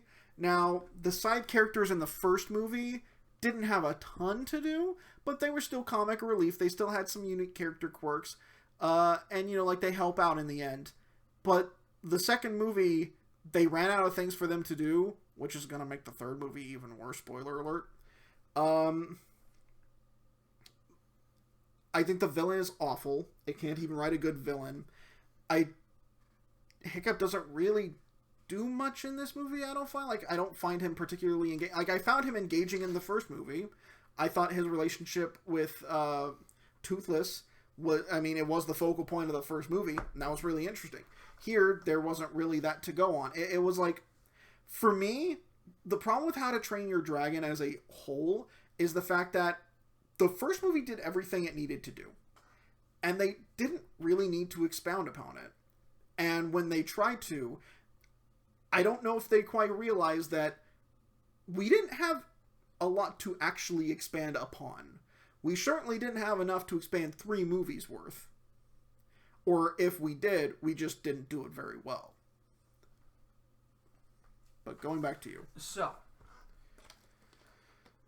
this movie fascinates me. Both this movie and the sequel. I think it's How to Train Your Dragon 2 specifically. The reason I find it so interesting is because if I was tasked with, okay, How to Train Your Dragon was a huge hit, we want to make another movie, you are going to write the second movie. Have at you. I don't really know what I would do. And I feel like I would kind of want to do something like this. Like, okay, everyone has dragons now, so all right, we'll have some scenes of them, using their dragons in their everyday life. Like the first scene of them playing like a sport with like trying to catch the sheep, it's almost like kind of playing dragon Quidditch, is really fun and endearing. Hiccup saying like, I want to use Toothless and just kind of ride and explore. Like, we've only been like lived in Berk. Like, this is our ancestral home. Why would we leave it? But like, I want to see what else is out there. That actually hurt me when you said that. It's like, I want to explore more, and not like a Disney princess, I want adventure in the great, which I love that shit, don't get me wrong. But like, let's actually see what's out there. Let's actually like start mapping out the world. Let's expand. Maybe we can, make, like strong relations with other tribes. We can show them you don't have to kill dragons. There's shit we can do. We can spread our influence. And I do like that. What would I want to do with the antagonist? I would want there to be a foil to Hiccup. Hiccup's whole thing is, I learned how to train dragons, but it's not just through like love and understanding, because we saw how well that worked on Bellows. But it's like, I actually took the time to learn what they're like and see, these are things that dragons respond well to, these are things they don't respond well to, and that sense of discovery gave me a genuine bond. Then I would want his foil to be someone who does have dragons under their command, but who does, like, uses intimidation, uses fear, maybe literally, like, has them in chains or some shit. I think the ideas in this movie aren't bad. And even the idea of, like, well, why don't we actually do something with the mom? They say that the mom is dead in the first movie. But, I mean, we could always say that's a misunderstanding and that she actually disappeared. Maybe we can do, like, that's what's so interesting to me, is, like, these ideas aren't bad, but I hate them. Okay, not all of them. It's their execution. It is the execution. Everyone is telling Hiccup once they know about Drago, because like before Hiccup meets him, like, Drago is a bad dude. If that guy is our enemy, no, we can't deal with him. Like, Stoic takes him aside. He's like, son, let me tell you about the one time I met Drago. It went bad. I was with like 10 other chiefs. Only one chief made it out, and you're looking at him. Do not fuck with that guy. When Hiccup is talking to his mom, put a pin in that. She's like, no. You do not mess with Drago. The dragon hunters are like, we work with this guy. Don't fuck with him. And Hiccup the entire movie is just going, it'll be fine. I'll talk to him. I'll sit him down. Dude probably doesn't understand dragons. He doesn't know how they work. All I have to do is talk and it'll be fine. He's so arrogant. And it bothers me. He's like, this does not feel like the same character. Like, he's just being stupid about it. Why are you not listening to anybody when everyone is telling you this is a bad motherfucker who won't listen to you? You should probably start getting a plan B and make your plan B plan A. So when he goes up to the Drago man and he's like, let me show you how dragons work. And Drago's like, no. Let me show you how dragons work. And everything goes to shit. All I can think of is, dummy. Yeah, Hiccup, what the fuck did you think was gonna happen when everyone told you, bruh, this is what is going to happen? It makes me not sympathize with the main character, who I sympathized with a lot in the first movie, because it feels like the conflict is his fault, and not through a misunderstanding, just because he's dumb. And he's explicitly not a dumb character. Socially awkward, maybe, but he is supposed to be incredibly intelligent and empathetic. And the thing is that the movie doesn't really call out, like, because I could almost see this as this is almost a deconstruction of an empathetic character, where it's like, no, there are some people who you can't reason with. But the movie doesn't really call him out on that. It is more of just oh shit, everyone who told me he was evil was fucking right. I probably should have listened to them. Like, spoiler alert, but you know how, like, in Trolls 2, there's this whole thing about how Poppy doesn't listen to people, but then she gets called out on it, and it's a major thing? I can only assume it'll, like, tie into her character as well in Trolls 3, but she's called out on it, and she actually has to reflect on it. Yeah, like, you're right. Like, I don't remember Hiccup really being called out on that. I think he kind of internalizes it a bit, but to me, that's problem number one of a big three. The other two are things you talked about, but I have to give my sense on them. Let's talk about Drago. Let's talk about... You can't see this, which is unfortunate. I am literally banging my chest and swinging my arm around my head, doing the shit that he does in the movie. I love this guy's design. I love this Croods Viking Predator. Like, he's got the Predator dreadlocks, Clay. I love the way he looks. The fact that his thing is, I intimidate dragons. When I was a boy, they scared the shit out of me. And most Vikings live in terror of dragons. So not only am I not gonna live in fear anymore, they are gonna be afraid of me. I kinda dig that. I dig his philosophy. And when you first see him interacting with dragons, you do see him intimidate them. Using his size, using his voice, using his mannerisms. Like, you know the shit they say? It's like when you see a bear get all bit. I'm literally standing. You guys can't even see that, but I'm so animated I don't care. But you're supposed to make yourself big and terrifying so they don't fuck with you. That's what he does. And it's kind of like, yeah, in the first movie, the dragons are regular animals in the way they can be tamed. The way you can get to know them and see their likes and dislikes. And in here, they're regular animals. They respond to fear. It ties in. It makes sense. He's a great foil to Hiccup. How the fuck did he tame an alpha dragon? Like, no. Movie, this is where you lost me. Dude has, like, dragon hunters that are so scared of him, like, they make sure they give him stuff for his army. I buy that. He intimidates the dragons by being that badass and just not giving into their shit. I buy that. That thing is 12 light years bigger than he is. You mean he pounds his chest and swings his stick and it goes, "Yes, master. Whatever you tell me to do, I will do it." It makes no sense to me. It's whack. You mean to tell me, like, they kind of found each other, like, hey, I'm really good at making dragons do what I need them to do because I'm an alpha. And he goes, hey, I'm good at that too. You want to team up? Like, they had a conversation about that and it worked. I don't buy this. That's kind of important because that's his ace in the hole. I have a fucking alpha and it destroys everything. So even if the dragons stop being afraid of me, they can't say no to him. And it's what causes Toothless to go crazy and kill Stoic.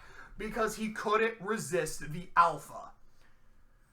Okay, that's another problem, is how in the climax, Toothless is like, oh, I have now an alpha dragon. Not like he grows to become one. He's just like, cool, I have an alpha or makes no sense, comes right the fuck out of nowhere. But it's like, yeah, we needed some bullshit to beat the plot. And it's fucking stupid, and it bothers me immensely. I mean, I'm not even gonna get into the fact that alpha mentality doesn't even exist in the wild, but that's a whole nother topic. The final problem is Hiccup's mama. Mama. Ooh. You've pretty much said what I'm going to say. My understanding of it was a little different than your interpretation, because for me, it didn't seem like she got kidnapped by the dragon, it didn't go back. It was the dragon went into their home, and she saw it playing with Hiccup, and she's like, oh my god, they're actually really sweet. They're kind creatures, maybe we don't have to hurt them. And then Stoic came in, everything went to shit. And she got, like, caught in, like, some rope. Well, so my understanding of it was that she went willingly. Maybe I misinterpreted the scene, but to me it seemed like she, at that point, made the choice of, I'm going to go with the dragon and I'm going to actively leave it. Because in these 5 minutes, I have realized that dragons are the most wonderful, benign creatures on Earth, and I will never convince my husband otherwise. Dragon good. Here's what bothers me about it. I don't mind the idea of her saying dragons are, like, we can't hunt dragons like they're just animals because we can't treat them like pests because they're not. They are not these vicious invaders. They're just animals. And you don't have to just slaughter animals. I get that. There's something sweet about that. I can root for that. But you did leave your son and husband. And just, like, it seems like you didn't even care. You didn't try to go back. You didn't try to show up and be like, look, I found out how to tame dragons. You don't have to live in fear of them. They thought you were dead the whole time. Which, like you said, when you're like, yeah, this is probably why Stoic is so aggro in the first movie. Like, 100%. That's what I think, too. Like, you really fucked up your husband. Which is why he's such a shit father in the first movie. Is because he has to deal with all this shit. He's doing this, something he is very clearly ill-prepared for. And you're the reason he has to do that. I don't sympathize with you. And you're like, left your baby. Exactly. And like Hiccup is like, why didn't you try? She's like, I mean, you know your father. Your father's like, he's so stubborn, he can't be changed. Well, I saw the first movie and clearly he did.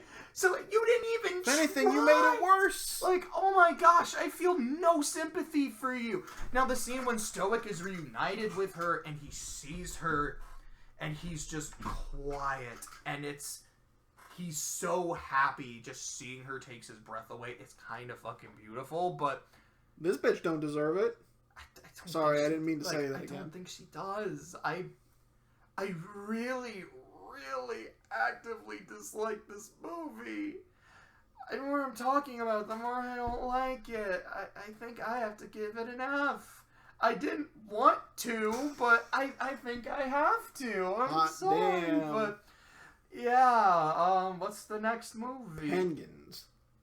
The Penguins of Madagascar. So it's my turn to go. I actually had fun with this. I know you did not care for it. I think you found it actively unfunny. I liked it. Okay, I really liked the villain. Is he super interesting? No. Is he super funny? No. He has this recurring joke where he just, like, names celebrities as verbs. Like, I wanted to die. Like, Nicholas, cage them. Hallie, bury them. Hated it. Thought it was actively unfunny. But he's an octopus. So the way he moves is really fun to watch. When he is in his human skin suit, in his egger suit, but he's still moving like an octopus, it's so fun to watch. The other team of agents, are they fun? Kinda. I don't hate them. I don't love them. The Penguins, essentially their competence has to be nerfed so a plot can actually happen, which I don't care for, but okay, the movie literally starts with the I like to move a circus afro, and the Penguins going, I hate this so much, get me out of this.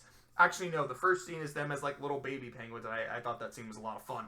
Especially, when the documentary guys show up, and they're like, hey, kick them off the cliff. And they kick the penguins off the cliff so they can watch them slide down to their death. And yeah, I thought that part's a lot that's of fun. DreamWorks. Them saying, this shit is really annoying, let's get out of the movie, is really funny. And like, hey, Private, it's your birthday. How about we go rob Fort Knox? Like, that's the shit I want to see in a Penguins of Madagascar movie. Just this level of insanity.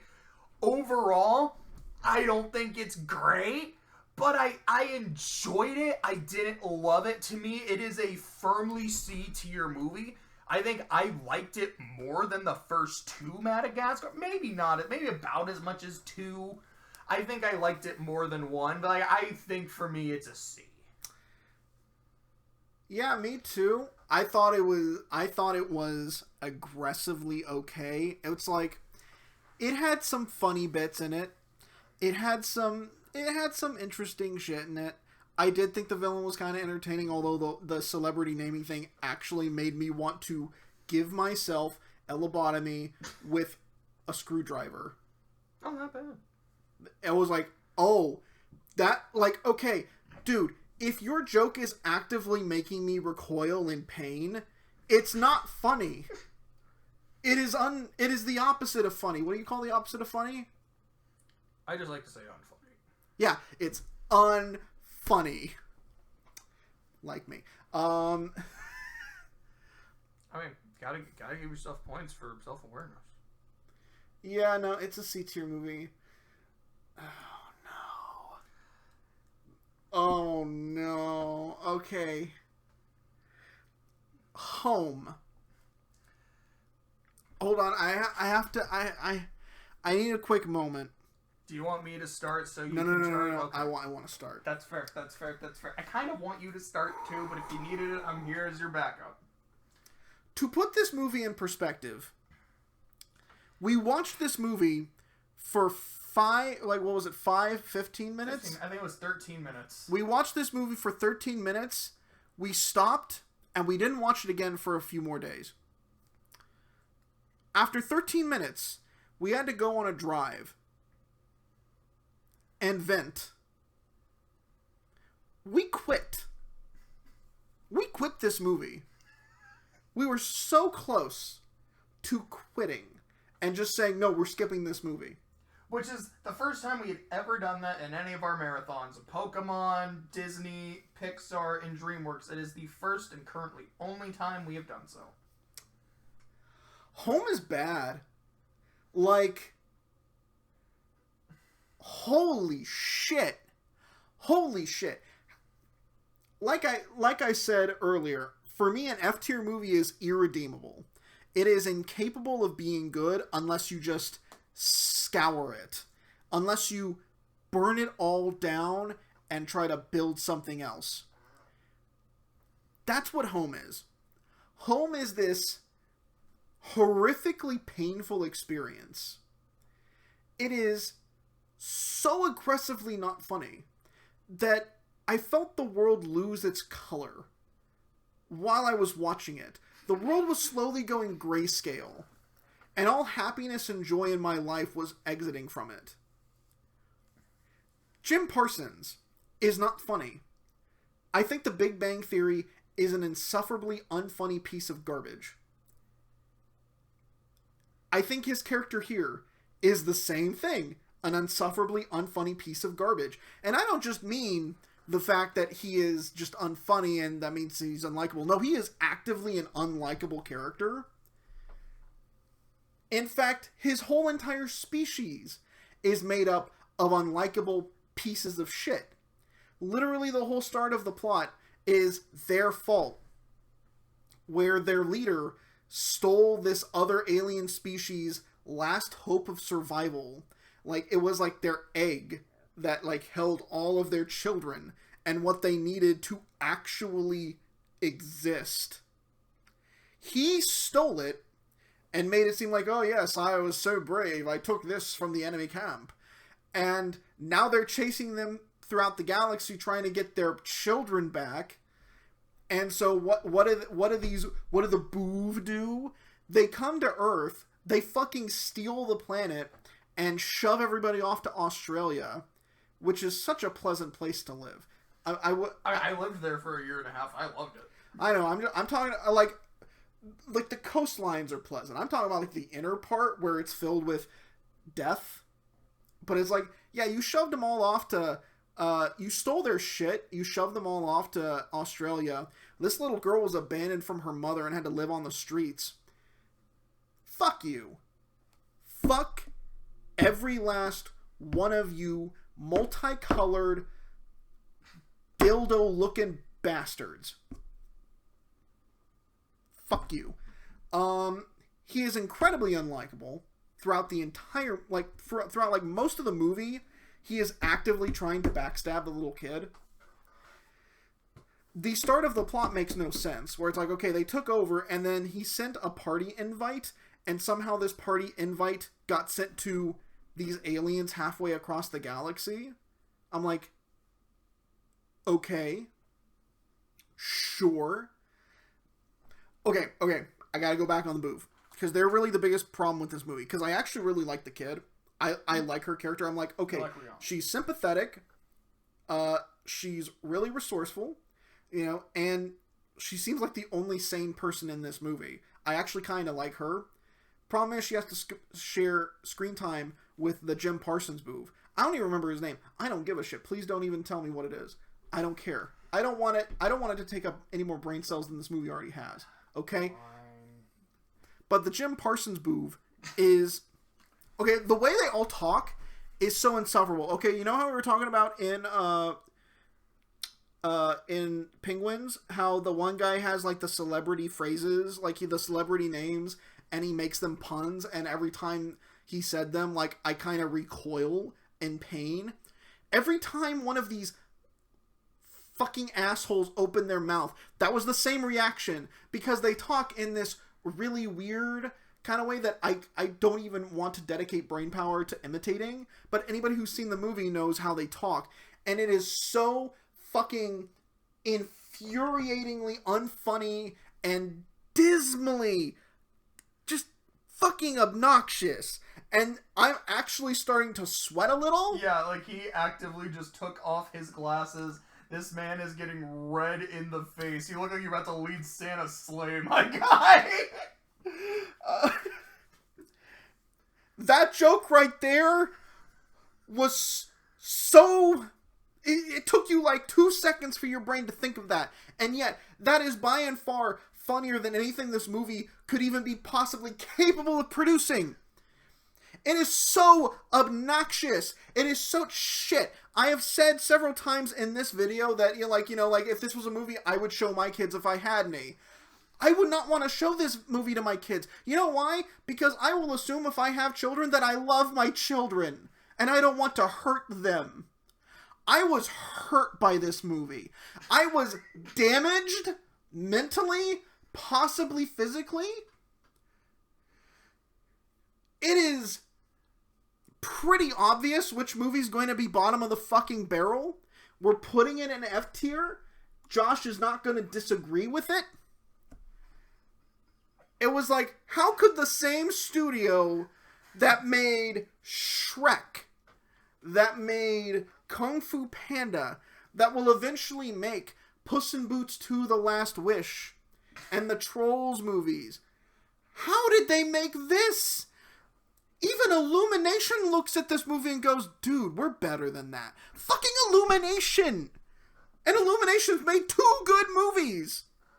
Out of like 20!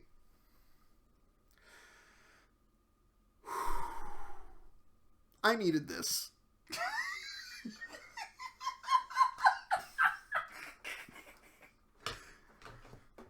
So, Josh, what did you think of Home? It depends. Are you sure you're done? You need to keep going? You said you needed this. Do you need any more?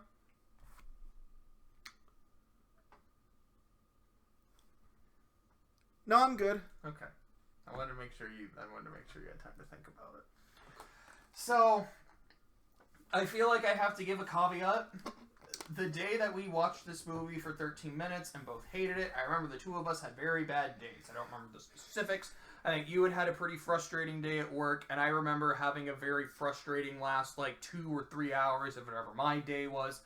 Neither of us was in a good mood, and the fact that we had to suffer through that annoying piece of shit was not doing us any favors, so we said, nope, can't do it. But I remember thinking to myself, I mean, we've seen worse than this. We watched Home on the Range.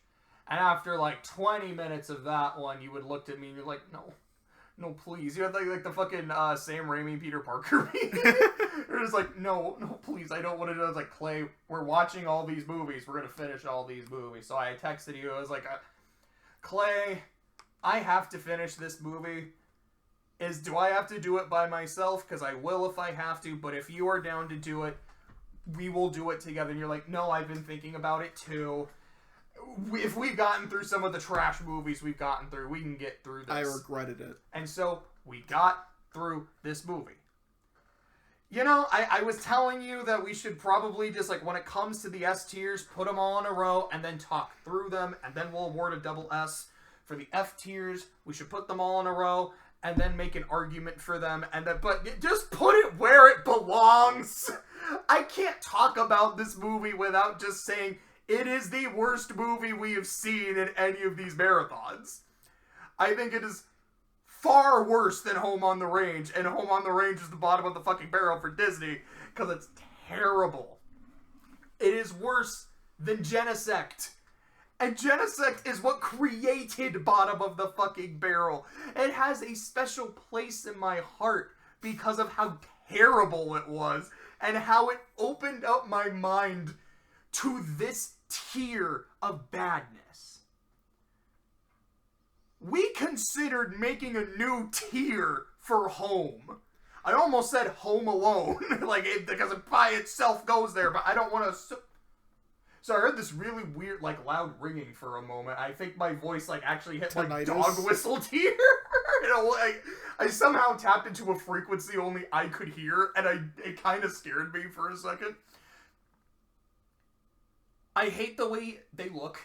I just do. They're just kind of unappealing to me. I have not really watched Big Bang. I know I've seen Jim Parsons on an interview on Ellen and thought it was actually very funny and charming.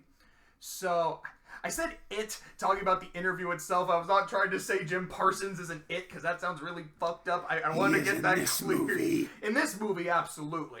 But I can't say, like you did, I think he's horribly unfunny. But I don't think he's funny here. I think a lot of it is just the way that the boob talk. Okay, so I hate the term boob. I don't know what it is. I just hate it. It just, I say it and I feel my intelligence leave my body. It's it just sounds stupid and I feel stupid saying it. But the way they talk, I am doing the thing. I am using the words to, oh God, We discussed when we were done with the movie that it's like the way Starfire talks in Teen Titans, like the way Petra talks in Three Houses. And we both agreed it's incredibly charming when those characters do it. Part of it might just be the voice actresses making it sound like the most endearing shit. I think for me, a lot of it is... also because their characters are charming. Yes. It is the fact that you understand what's going on. English is a weird fucking language. We all know it. There's so many rules in English that don't apply to other parts of the English language. It is a clusterfuck. So someone trying to learn it and not really getting the intricacies, I 100% understand. It's these people, Starfire and Petra, they are doing their best. And I respect them for it, and it is lovely. This is how they talk before they go to the planet. This is just how they talk. And I don't get it. And it's not one character who's I'm not quite grasping it, but I'm trying. It's all of them. And it's so annoying. We lasted 13 minutes. I'm impressed we made it that long. Now, the reason we were able to finish the movie is because of Rihanna. Now, I can't remember the name of the character, so I will just be referring to her as such, because I like what they're doing with her. This is someone who, aliens just invaded, kidnapped my mom, and I am trying to just be reunited with my family. I'm not trying to save the world, do anything crazy. I just want to get back to my mom. That's something sweet. That's something I can get behind. This asshole keeps trying to stab her in the back and, steal the car and lead her to other places, which just makes him less likable as the movie goes on. There are some things in the movie I don't hate, though. Something you and I had talked about is how, because that is his name, because whenever someone sees him, they just go, oh, which... I think is actually pretty funny. It reminds me of what might be my favorite joke in Owl House. In the penultimate episode, when Luz realizes she's dealing with Kiki Mora and just oh no, not you. That's another thing, is that the movie, begins showing that everybody hates Jim Parsons. I'm not even gonna dignify him with a name. It's much faster if you just say, oh, but go on. Everybody hates this character. All of the other hate this guy. But it's not really established why. It's not like he's super clumsy or just like super irritating by the perspective of the boot, because he's basically the same as all these other assholes. No, he's not. I think the difference is that he's friendly. That's exactly what it is. He's notably friendlier and he's more chipper. Cheery. The problem I don't care enough to talk about it. Yeah, you know what? Yeah, no, it's not worth devoting don't... more time and energy to this piece of shit. But the thing I do want to say is the fact that at the very start of the movie, believes in the captain. He's like Captain Bleck or whatever the fuck his name is like piece of shit. Like he's the greatest dude ever. I totally respect him. And then as the movie goes on, he realizes like, wait a second, my species is actually made up of stupid, terrible people, and my captain is kind of the worst of us. And he told us that humans were just stupid. They were no better than animals. This is how you treat them. And I treated his word as gospel. And now that I've met you, Rihanna, and I've learned a lot from you. And I realize that you're not just a dumb animal. You might be smarter than we are. You might be more well put together than we are. And not only does that just, go against my preconceived notion, but it makes me actually question the validity of my captain and the validity of everything we're doing. And it kind of scares me. But in a smarter movie. And when my captain tells me that I am this massive fuck up, I know he's right. And I believe I can change and be better. But when he tells me that I can't, I don't know if he's wrong. And it scares me. Because I have a habit of fucking up, which we don't really go into, like, his other fuck-ups, or at least I don't remember them ever showing them. Maybe it was in those first 13 minutes and we didn't remember. But it's like there's a really interesting story arc for a character, but I hate him so much, and I hate hearing him talk, and I hate looking at him, and I hate everything to do with him, that I just want to move on to the next movie. In a smarter movie, that actually would have been a really interesting concept. But this movie is not a smart movie. It is the boof. It is the dumbest movie. It is the bottom of the fucking barrel. Unlike the next movie, Kung Fu Panda Thrice. So this is when DreamWorks got out of their slump. I like this movie a lot. I like this movie about as much as the second movie. I think to me, so like I said, the first movie is a martial arts movie. The second one is an action movie. To me, this is more of a martial arts movie. I think it is the weakest of the three. I know I like it about as much as two. So to me, it is an A-tier movie. I like it of slightly less than two, which I would say I like slightly less than one. Master Oogway is back in this movie. He doesn't do a whole lot. He's in the spirit world, but every time he's on screen, he's a fucking delight. Bryan Cranston is in this movie. He is a fucking delight. The scene where he is talking about his wife and Poe's mom almost made me cry. It's just so well delivered and just so fucking sad and sweet. I remember the first time I saw this movie thinking Poe's dad was really obnoxious, and then his goose dad, and rewatching him, he's not that obnoxious at all. I remember being actively unhelpful, that's not the case at all. For some reason, I just hated this movie for no ding-dang good reason. The climax with the fucking Chi Dragon is so cool to look at, and Poe's like, holy shit, what am I doing? I can do this? I kind of understand my own hypocrisy, I won't lie. Talking about How to Train Your Dragon 2, and I'm like, this makes literally no sense. How did Toothless become an alpha? You didn't explain it. How did Drago tame an alpha? You didn't explain it. And if you don't explain it and it don't make sense, it's bad.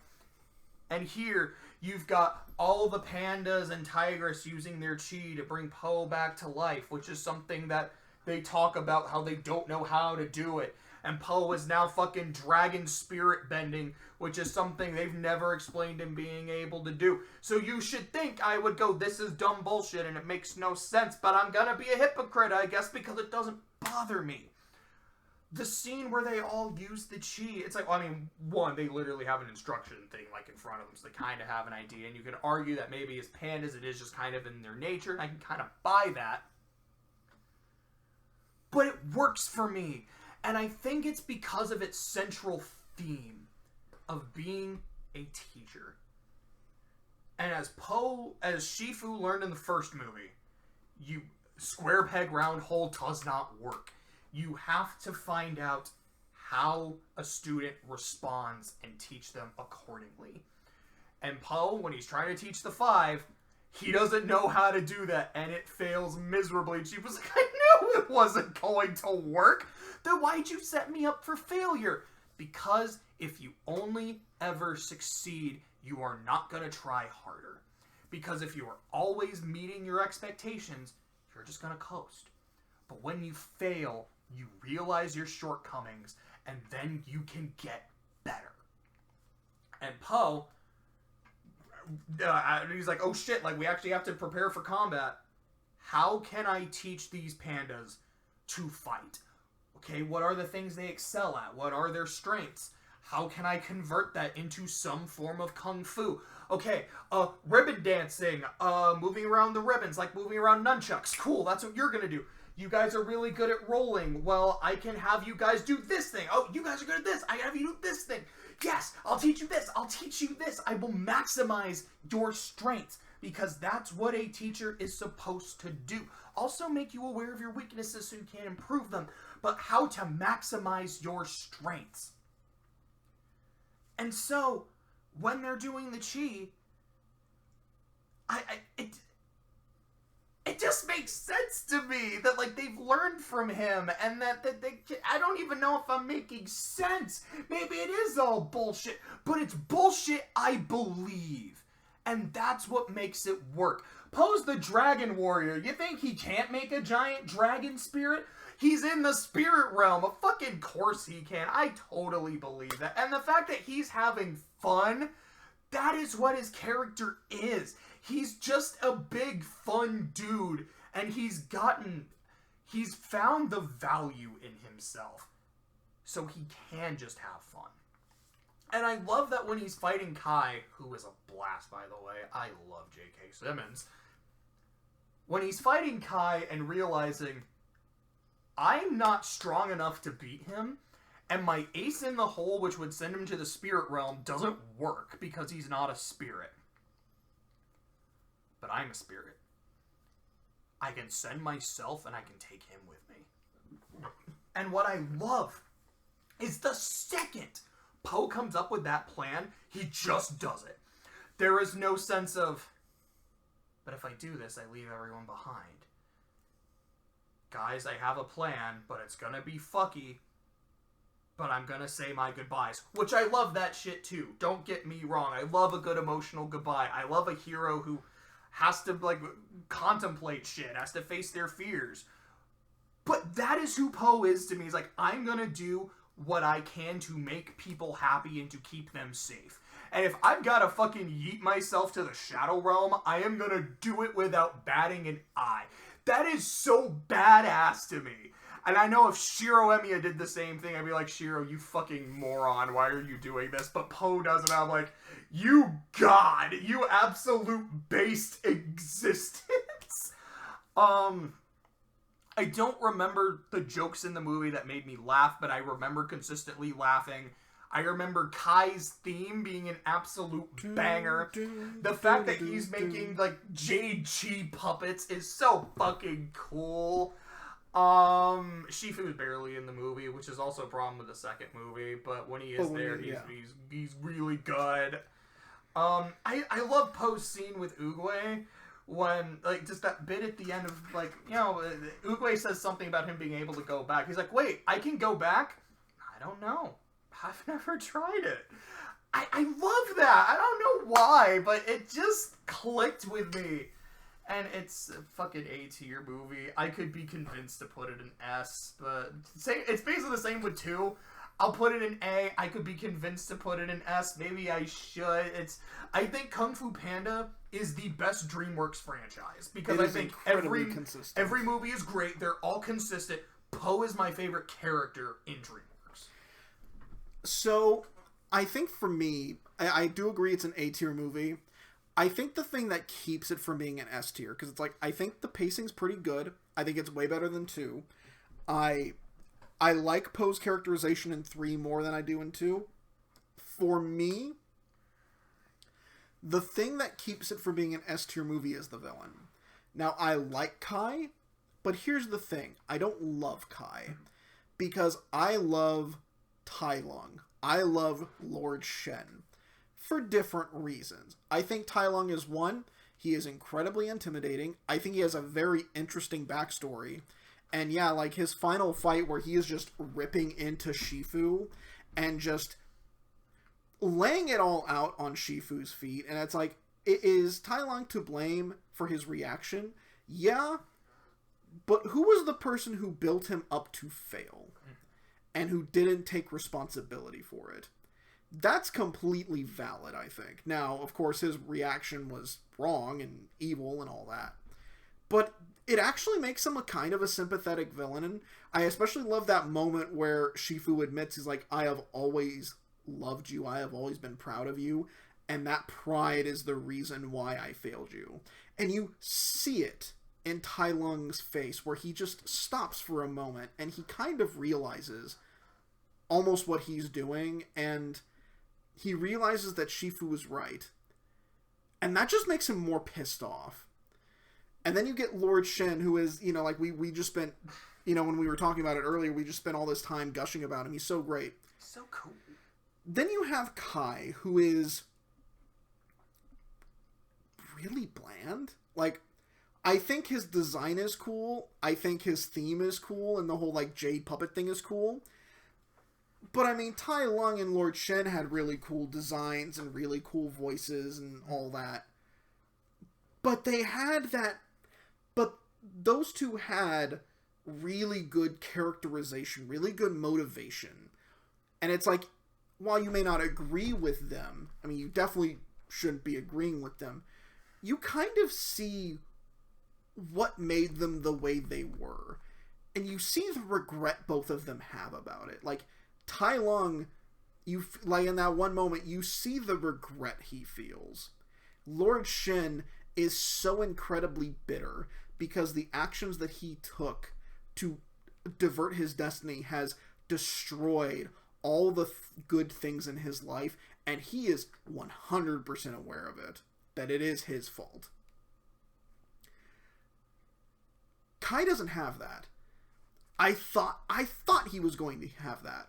When they were explaining Oogway's backstory, where it's like, yeah, like, he and Kai were like brothers, they, you know, they kicked ass for the Lord, but then, like, Oogway got injured, and Kai took him to the pandas, and the pandas healed him with chi. And then just, all of a sudden, Kai turned evil, and was like, I want all the chi for myself, and I'm gonna start kicking everybody's ass. And then Oogway's like, I must stop you, old friend. And then, you know, send him to the Shadow Realm, and it's like, oh, that's it? Okay. Hey, Big Max, we're in the middle of a video. Do you want to say hi to the hypothetical audience? No. Okay. Alright. Anyways, you were talking about Kung Fu Panda 3 and Kai. See you, Jose. Bye, Jose. And it was like, I was expecting for there to be kind of like a late game twist where he explains why he turned the way he did. Like, maybe there was like some like betrayal on Oogway's part, or I don't know. It's something. But it was just like, no. This guy who was like a super cool guy just kind of decided to be a dick. Now, that's disappointing. One thing I will say is I think you're right that he isn't as interesting, but I think it's kind of supposed to be the opposite. Unless that Kai was this really cool guy, and then he became a dick, and it's that Oogway was a dick, because they talk about him being like this warlord. So I think it's supposed to be that they were both these conquerors that were working together and just like fucking people up. And then when Oogway met the pandas and learned about chi, right. that chilled him out, and then he realized, what I'm doing is wrong, and my brother, I don't see eye to eye with my brother anymore. While I am seeing the good in the world and the things that he should be protected, he is only seeing things to be controlled, and I have to stop him. But the thing is, that's not really brought up in his present-day characterization either. It's really not. And, I mean, this is a weird comparison, but they're both, like, the third movie in a franchise. But it's like Thor Ragnarok had a villain who was very similar, where it's like, you know, like Hela, or Hera, or I think it was Hela. It's Hel, because it's Norse mythology. So it's Hela, she was the first daughter of Odin, back when he was like this mighty warlord who conquered the 9 realms and beyond with her help. And then, you know, one day he saw the error of his ways and he tried to be peaceful, and he banished her and locked her away for thousands upon thousands of years and erased all, like, knowledge of her. Much in the same way Kai had basically everything about him erased. Like, it's a running gag that nobody knows who he is, to the point where Poe's like, yeah, you're Kai. And he's like, finally, someone gets it. It almost makes me not want to kill you. You know? But it was like, it was played for laughs in Kung Fu Panda 3, but it's like, no, I think that's really, really fascinating. I actually find Hela kind of a fascinating villain, where she's not wrong to be pissed off. Now, she's still evil, you know? And, like, even Thor acknowledges, he's like, oh, yeah, you're completely right. The old man was kind of a piece of shit, but you're just the same. You're like an 11. If you took it down to like a 6, maybe a 7, I think we could. I know it's also one of the reasons I want to play this is a really obscure game, Tales of Destiny 2, where I think it's Barbados is the main villain, you know, no items ever. Because his backstory is essentially, I was this great hero. I was this great like warrior, and I was essentially erased from history and denied the glory of my deeds, and that pisses me off. And it's like, I find that idea really fascinating, and they really don't do anything with it in this movie. And I felt like it was such a huge missed opportunity. Now, I think otherwise, movie is fantastic. It is on the same quality as 2. Probably even better, because it fixes the pacing problems. It fixes the characterization problems I had with some of these characters. Yeah, I think it's an A-tier movie. So next is, honestly, the biggest surprise of this marathon. Well, second biggest surprise of this marathon. So, when we were starting this marathon, I looked at the Trolls movies and the Boss Baby movies, and I was like, I'm going to hate these movies. I'm going to think they are trash. That they are doo-doo butter. Holy shit, was I wrong? I mean, it was kind of right about Boss Baby. We'll get to that in a second. But Boss Baby, spoiler alerts, Boss Baby is not a bad movie. But Trolls, I was not expecting it to not only be above average, but a really good movie. It's wonderfully animated. I love the art style of just this arts and crafts world. I like the design of like the Bergen town, just how, and compared to like where the Trolls live, and like the Bergen town lives in this almost Nightmare Before Christmas, just really dark and depressing, like Tim Burton-esque fuckery. I love how just absurdly dark this story is, where it's like, oh yeah, the Bergens are incapable of feeling happiness unless they eat the Trolls, so they were like farming them, and eventually the Trolls were able to escape. And it was like, yeah, like, and now the Bergens want to capture the Trolls so they can eat them so that they can feel a little bit of happiness again. And it's like, that is such an absurdly dark concept. And that carries into, like, the world design of the movie, where it's, like, kind of like with the Croods, everything wants to kill you. But instead of in the Croods, where it was more of a Monster Hunter kind of everything wants to kill you, here it's, like, glue and glitter and googly eye creatures want to kill you. And it's so creative with that.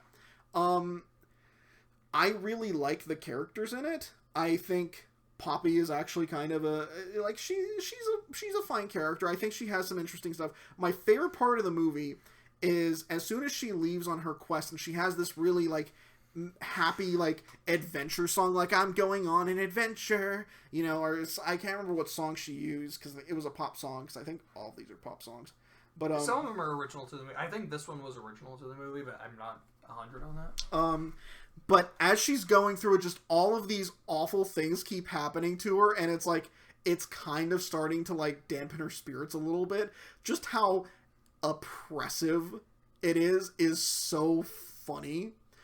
And speaking of oppressive, the main guy, what's his name? Branch. Also known as Justin Timberlake. Voice of an angel. And honestly, like, he is actually a really impressive voice actor. Like, okay, weirdly enough, a perfect Boo Boo impression. And, like, the best part of that Yogi Bear, live action Yogi Bear movie. He's a good voice actor here, too, where it's like, yeah, like, I love his just deadpan, just misery throughout most of this movie. He is such a cynical jerk, and it's the right kind of cynical jerk, where it's like, you relate to him. It's kind of like Squidward. Yeah.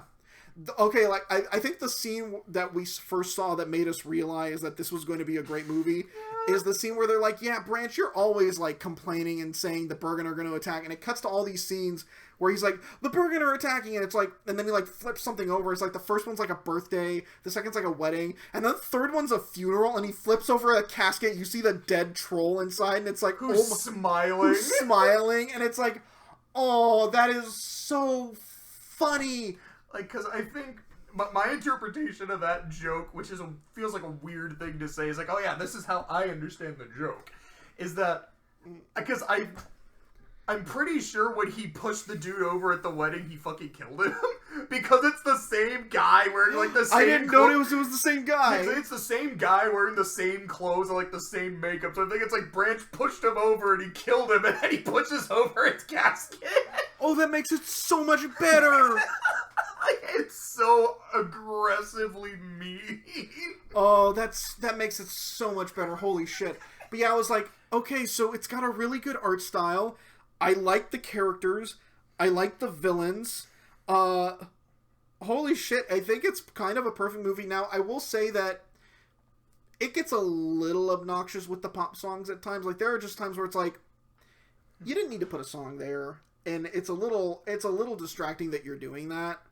I kind of wish you wouldn't. But other than that, I thought it was really funny. I thought it was so entertaining and really funny. It was a breath of fresh air. I mean, Kung Fu Panda 3 came right after Home, and that was a breath of fresh air, but this was like, this made me smile again. But what did you think of it? Like, I think it's minimum A-tier movie. I would agree with that. I think it's a minimum A-tier movie. I love how aggressively mean this movie is, and it's DreamWorks. That's what it is. Like, this really feels like a mean-spirited DreamWorks movie, like a Shrek movie. Where, yeah, like, the literal premise is, yeah, we cook them and eat them, and it's what makes us happy. And on the one hand, you're like, well, I want the trolls to survive, because I don't find them super annoying. It's not like, no, I kind of want them gone. It's like, yeah, I don't want them to fucking die. Then you're also like, but it also means the Bergens just aren't happy, and they're miserable forever. Which is also so fucking ugly. Awful. They look like these, like, disgusting Dark Crystal Tim Burton little, like, ugly little monstrosities. I love the design of the chef. Like, she just looks evil, and I love it. Her voice actress is having so much fun. I think she can be both consistently funny and consistently entertaining. Like, I'm watching this. I turn 30 in a few months. So I'm not like, dude, I'm like a 30-year-old man. This character isn't scary. If I was like 7, I would have nightmares about the troll chef trying to capture me and eat me to be happy. 100% she would live rent-free in my dreams. Yeah, the scene with Branch pushing people over and like, yeah, I was like, I'm pretty sure he just killed that guy and then interrupted his funeral. God, that's awful. Poppy's song, because yes, I think that is my favorite scene in the movie. I was laughing so hard at just, oh my gosh, she is singing the most upbeat generic song, and it is just, everything is getting worse. This is incredible. This is so fucking funny. The fact that the way she convinces Branch to go on her quest is by inviting everybody into his bunker, knowing that he'll be so annoyed by everyone's happiness, he would rather risk his life to go on a quest, is amazing. The Cloud Guy scene comes kind of out of nowhere and adds nothing to the movie, and I think it's hysterical. I could see someone going, this is annoying, this goes on for too long, but it just tickled me in the right way. I was laughing. I love how when Russell Brand, you find out he's a traitor, Branch starts strangling him. And Poppy's reaction is, no, Branch, stop! We have to know why he's doing this. Like, what is his reasons? Thank you, Poppy. Yes, I've sold you out. And she immediately just starts strangling him. I loved that shit. So I'm good. a sucker for musicals. I'm a sucker for pop songs, so I liked it. The fact that there is not a full version of Anna Kendrick singing Sound of Silence is a fucking crime because her voice is wonderful. The joke... Okay, so first off, the line where Justin Timberlake says, oh yeah, I have the voice of an angel, is fucking hilarious to me. The line where he says, because singing killed my grandma, is the perfect encapsulation of this movie being mean as hell and funny as fuck at the exact same time. It is incredible. I love the Bergens. I love how nasty they look, but I like how genuinely likable they are because they just want to be happy. I fucking loved this movie. I genuinely thought it would be fine, kind of annoying, but I like musicals, so I tolerate it. I have a bit of a soft spot. This movie is great. So what do you think, A or S? I I could go for either, honestly. I think for me, it's maybe a little more eggs. I'm like, do I feel like I can make an argument for this being the best one, my favorite? No, but I really had a good time with it. Alright, it's time for The Boss Baby. All right. Another surprise, because I thought this was going to be a contender for bottom of the fucking barrel. I did too. And this is a very strange sentence to say, because before seeing the movie, I thought the premise was the stupidest thing I'd ever heard. Having seen the movie, it's a really clever idea. Our main character, Tim, also known as Templeton, or also known by his middle name of Leslie. It's either Leslie, I think he's Leslie, and his brother is Lindsay. He is a kid with an overactive imagination, and the scenes where they're like animating his like imagine spots they look really good, and I really like them. The idea that none of this movie happened. This is just how he remembers his brother being born and coming into the family. Because when a baby is born and comes into the house, they are the boss. They suck up all the attention. They're the ones like, when they cry, you stop everything and go, when they go to them, they can wake you up in the middle of the night and they have you wrapped around their fucking finger. And the fact that his brother is now this super successful businessman, wears a nice suit all the time, throws money at all his problems. I kind of believe the idea of he's like, yeah, you know, I cannot remember a time when my brother wasn't like that. He was probably like that as a baby. So him telling the story of like, this is me when my brother was born, and this is how this overactive imagination remembers everything, and is also kind of embellishing the story for his daughter's sake to have some fun with it. That is such a fun idea. Like, this is weirdly really smart. And it showed a lot of restraint. I was expecting diaper jokes, poop jokes. We were expecting the Rugrats. Probably not a breastfeeding joke, but if they could sneak it in, they would have done it. And it's like barely... There's a lot of baby ass. I didn't like all the baby ass. I was like, wow, there is a surprising dearth on all There's the potty humor. There's like one fart joke in the entire movie. It's like, this showed so much restraint. Now... do I think it's particularly funny? No. Do I think the relationship between the two brothers is really heartfelt? By the end, I like that whole, like, I'm writing him a memo because the baby loves memos because he's an office man. And, like, I will be your brother forever. That's really sweet. I don't know if, for me, it felt quite earned. But I wasn't like, wow, this is terrible. I isn't super buy. Although I do think Steve Buscemi as the villain was funny because it's Steve Buscemi. I always think he's entertaining as hell. But to me, this is the easy definition of a B-tier movie. I respect it. I respect how weirdly clever the idea is, despite how stupid it sounds. And I respected its restraint. It's B for Boss Baby. I would agree. I feel like it is a movie that I have a begrudging respect for because of the restraint it shows. The fact that, yeah, like, I was expecting Rugrats, and I mean, I grew up and I watched Rugrats when I was a kid. I actually didn't like Rugrats a lot as a kid. I thought the show looked ugly. I thought the movies were okay. Like, I would watch them if I was bored. But it was like, you showed a lot of restraint for this movie, and that's impressive. I don't think it's a great movie, but you know what? It's not bad. I do agree it's a B movie. But now I get to talk about the other potty humor movie, Captain Underpants, the first epic movie. Professor Poopy Pants. Now, I grew up around the time when these books came out. Like when I was in elementary and middle school, that was when these books were coming out. And I read most of them, I think. Because I think our library had most of them. So I read a few of them. I read a good chunk of them. And I liked them. I thought, yeah, they were entertaining. They were fun books. But I have a soft spot for it. I have a soft spot for these books.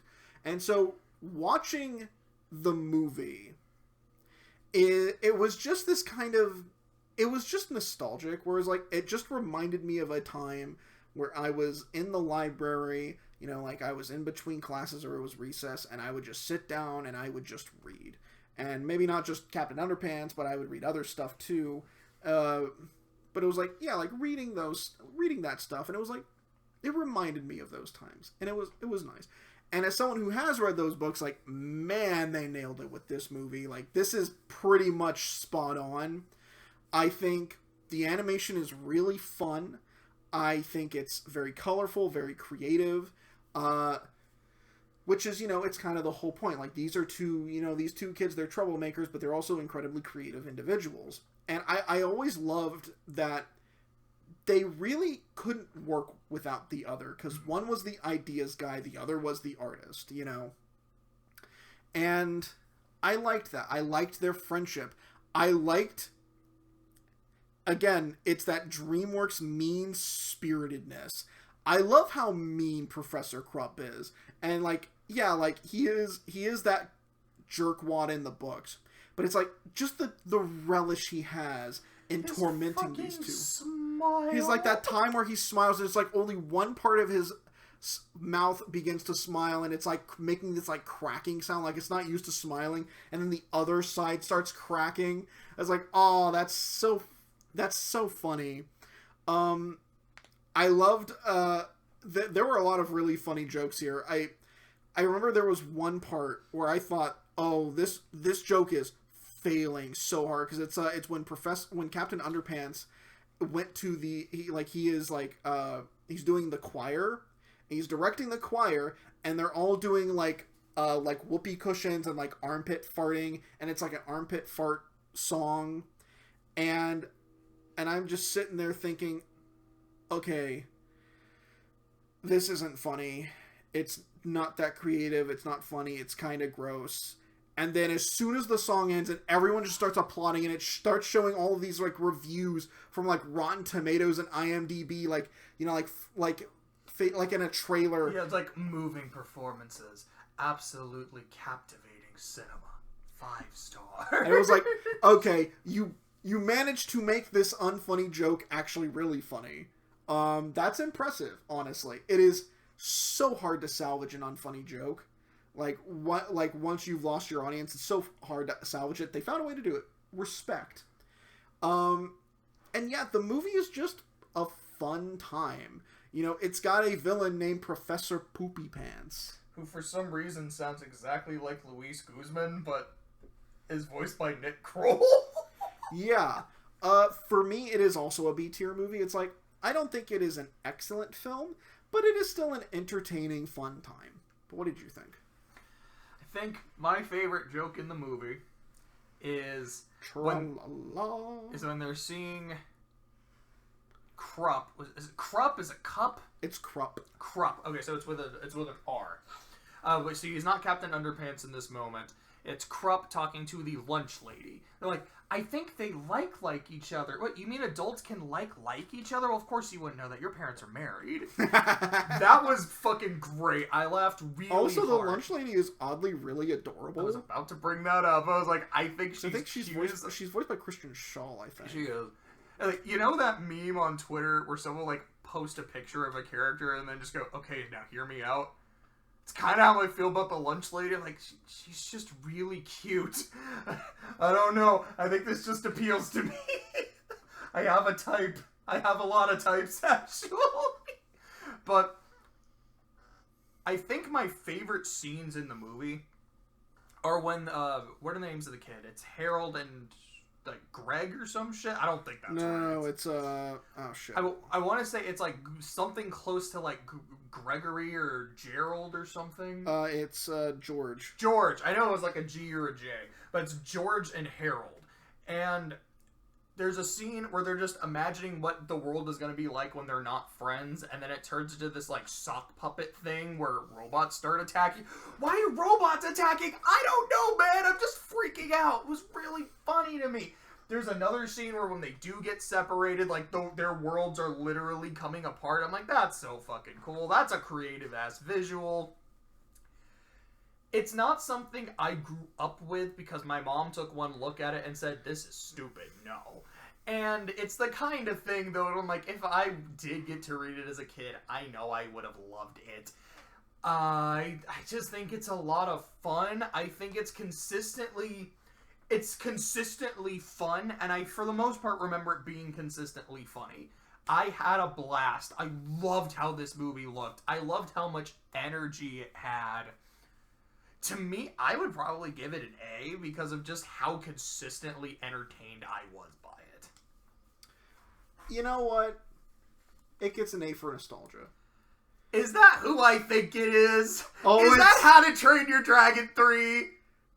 Because I hate this movie, Clay. Oh boy. We're gonna go ahead and we're gonna go ahead and put it right next to its sibling where it belongs. Down. I'm just kidding.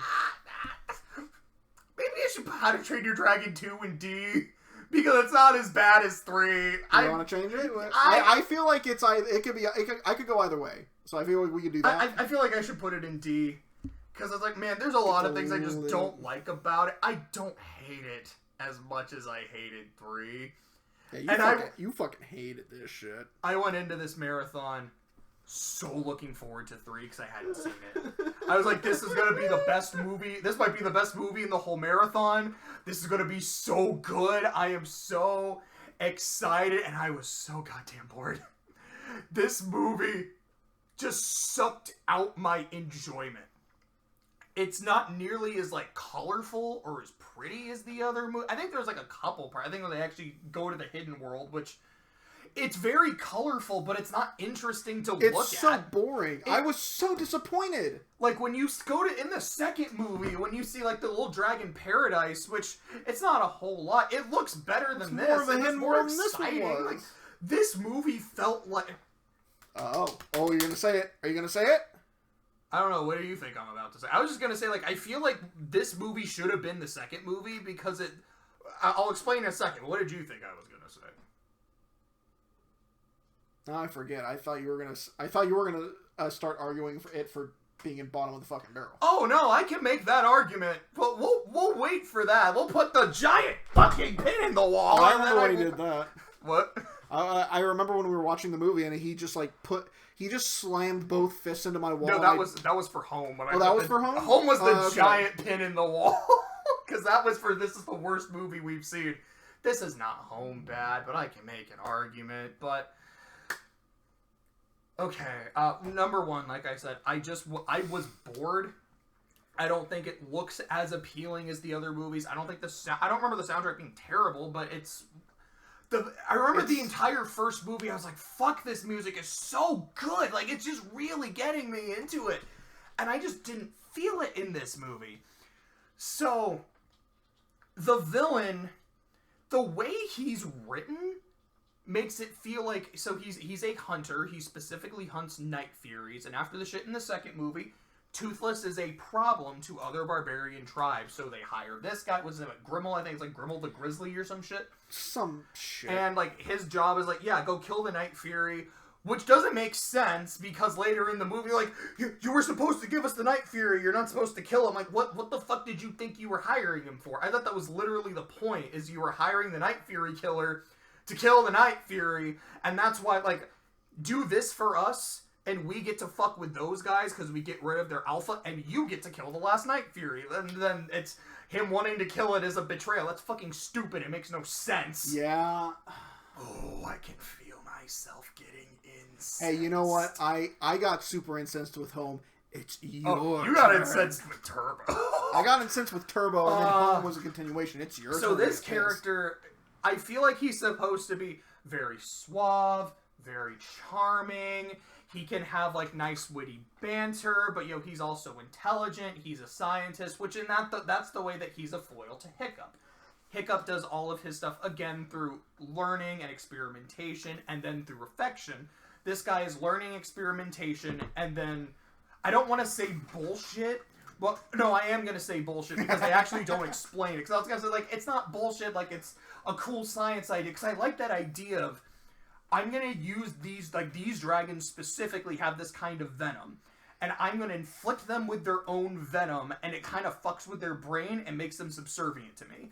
Oh, that's kind of badass. So what I'm assuming is going to happen, because he's going to run out of that. He's going to run out of juice. He's going to run out, because we actually see a scene of him preparing it. So I'm like, okay, he has a limited amount. It's going to run out at a very crucial time for him. And his dragons are going to betray him because they don't like him. Excuse me. And they're not afraid of him like they would have been with Drago. Yeah, so it's like he will have literally no way to control them and they will turn on him. Whereas with Hiccup, who does not need that shit to have a bond with his dragon will fucking do anything for him to make sure he's okay. His shit is gonna run out. His dragons are gonna turn on him. It's gonna be really satisfying. Oh, they never bring up this venom thing again after this.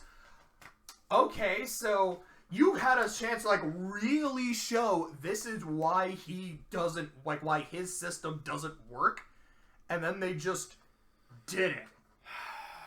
So, I keep getting distracted from the point that I want to say, which is that he fucking sucks as a villain. Because they're trying to make him seem like he's super competent, super suave, but badass, and, like, nothing he said left any impact on me. It's like, this isn't... He's trying to be witty and funny, but it's not funny. He's trying to be, like, super badass, but it feels less that this guy is actually that hardcore, and mostly just that everyone else is stupid and afraid of him for no reason. For example, so everyone is telling Hiccup, like in the second movie, this guy's a problem, be wary. So what does Hiccup do? It feels like he kind of learned from his mistake. He's like, I'm going to set a trap for him. I am going to make him think that Toothless is in my house, but it's gonna be my buddy, Fishleg, I think that was his name, dressed up. Oh, one thing I actually do want to say, going back to the second movie, I actually kind of like the shit that they have the side characters do. Like, we're gonna go try to save the dragons that have been kidnapped, go find this Drago dude. And the weird love triangle with the other two dudes and the one twin then trying to woo her, I actually thought was pretty funny.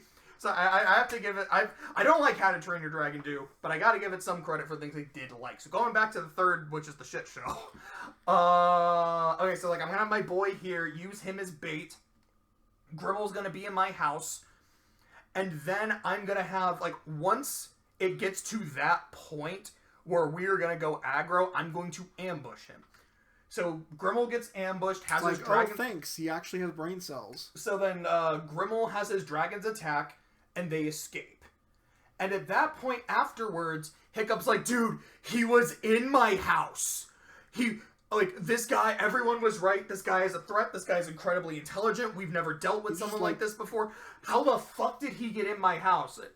You invited him. Yeah, it's like, you planned for it, right? Like, you set a trap, and then are somehow surprised that the guy you set the trap for fell for your trap. What, did you lose your balls or This something? this is really stupid. And then his reaction is, guys, we have to run. We can't live in Burke anymore. It's not safe. But what do you mean? Like, this is our home. Why should we have to leave it? But two, like, from an actual logic perspective, like, this is our home. We know it better than anyone. If we just run, we're vulnerable because they can follow us. And it's not like we can all really fight on Dragonback the way you do.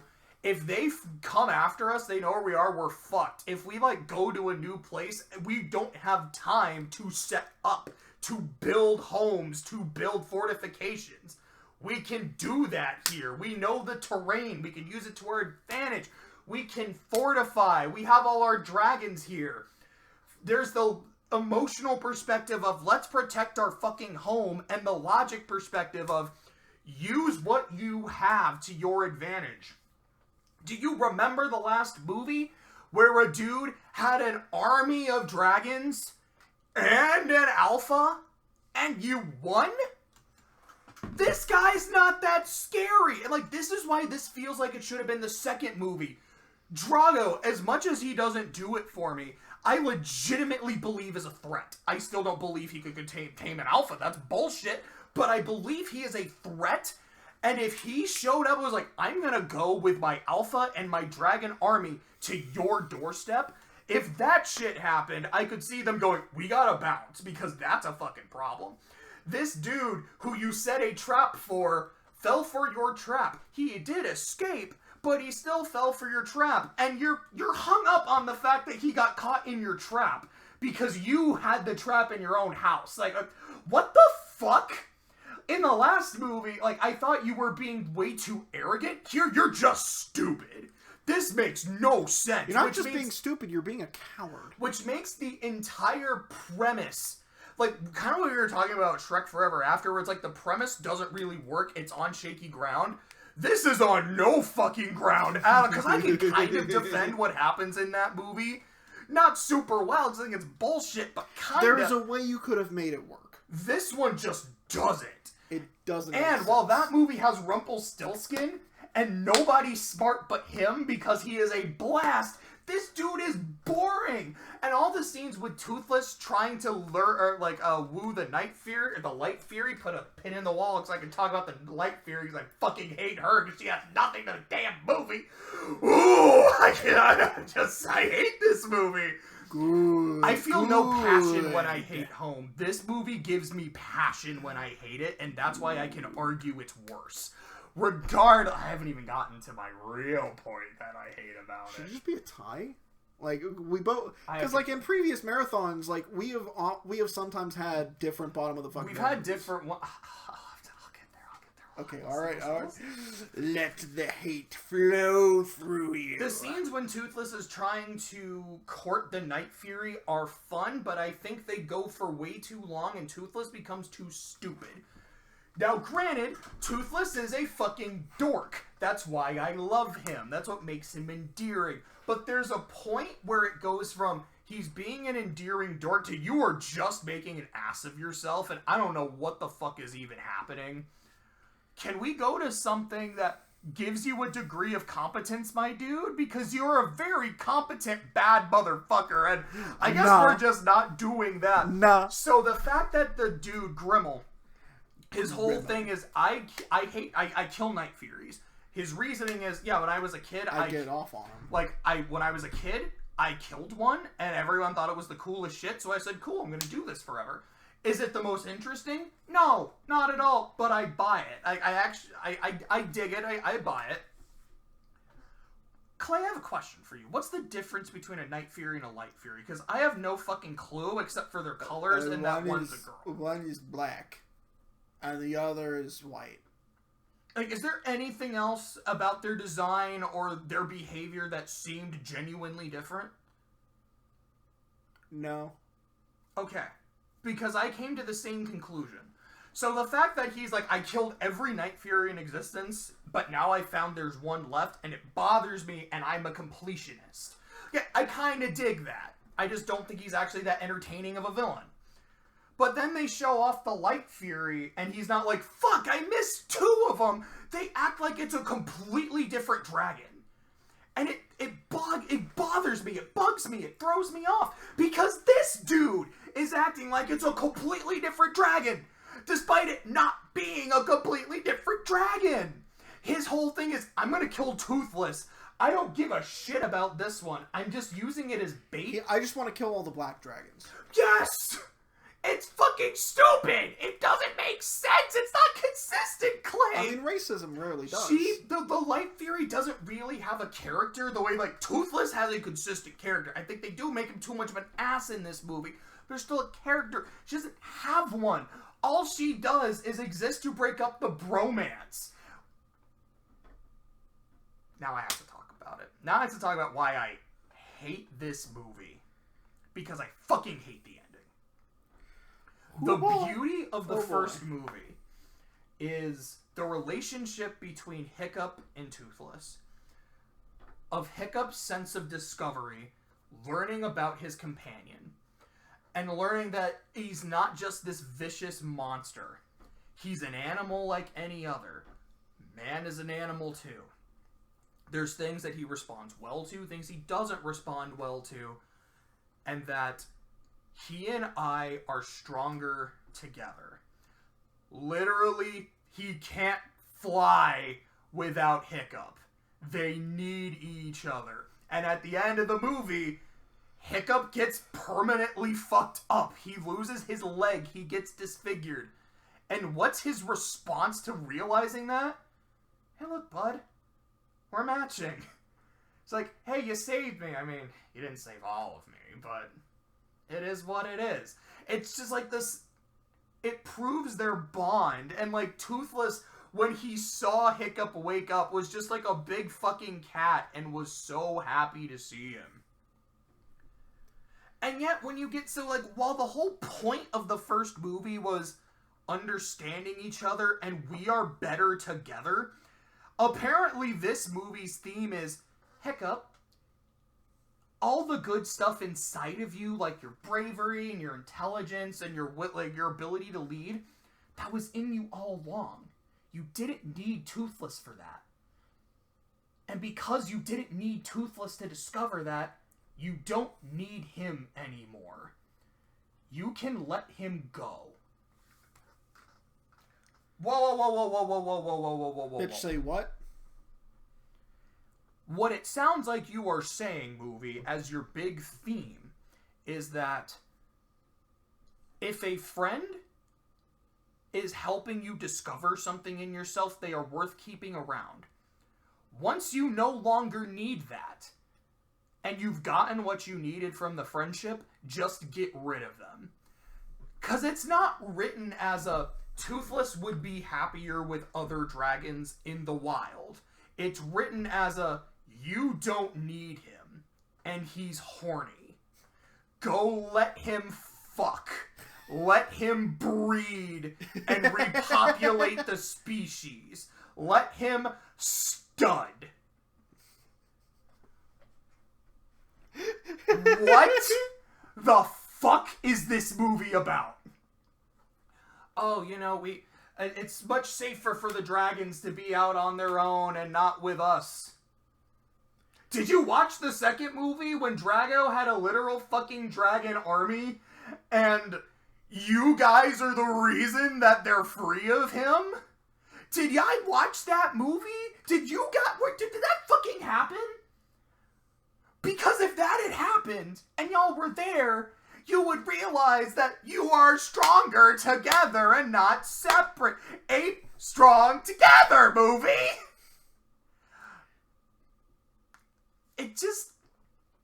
It feels like they had something wonderful in the first movie and then decided, you know what would be great if we just took the entire message and point and just bellowsed it. Like, we just fucking stomped it out, and that's what it's all gonna build up to. It's not like, I don't know, you have a fuckload of dragons around, and as the second movie showed, they work fine as part of the village. It's not like having one more to be Toothless's mate would be a problem. Like, because that's the thing. Like, there's no reason that Toothless has to leave to be happy. Hiccup's got a girl, and they're doing fine. It was them damn bitches' suggestion. Like, there's no reason that Toothless has to leave. And he, like, goes to the hidden world, which, again, is boring as fucking sin to look at. Like, oh, look, he's leading all the dragons. I still think him being an alpha is complete bullshit anyways. And this is what it all leads to. It's boring as sin. The main world doesn't look like anything. The new main character that you added does not have anything interesting about her. The villain actively is not interesting to me. I don't think he's entertaining. I don't think he's actually a threat. Your actual plot makes no fucking sense. And the ending is god-awful. It's okay, Josh. The movie can't hurt you anymore. It's nowhere near as annoying as Home. It's more disgusting, though. But I hate it more. Put it where it belongs. I'm kidding. I wouldn't do that to you. You almost reached over and strangled me. I could feel it. I wanted to strangle myself. Oh. I can't believe I said unironically, no bullshit, Home is the worst movie we have seen, and it's somehow not my bottom of the fucking barrel because it doesn't make me as angry as How to Train Your Dragon 3. It does not disappoint me because I went into like this is going to be one of their best movies, and it's so fucking awful in like every conceivable way. It's not as annoying, but it's insulting. It hurts me. That's what it is. I feel less insulted. I feel more betrayed. It's like if I watched a Toy Story movie, and not to this degree, because as much as I really like How to Train Your Dragon 1, it's not as big to me as like Toy Story. But it's like watching a Toy Story movie and it being terrible. It's like if the new Madoka Magica movie comes out and I was like, nope, this is the one where it finally went to shit. Like, this is terrible and I hated it. I have expectations because you've done good shit to give me expectations. And you just... What do you have to say about it? Grimmel the Grizzly's a fucking stupid name. Oh, I mean, they all have, like, kind of weird, silly names. So his name actually doesn't bother me.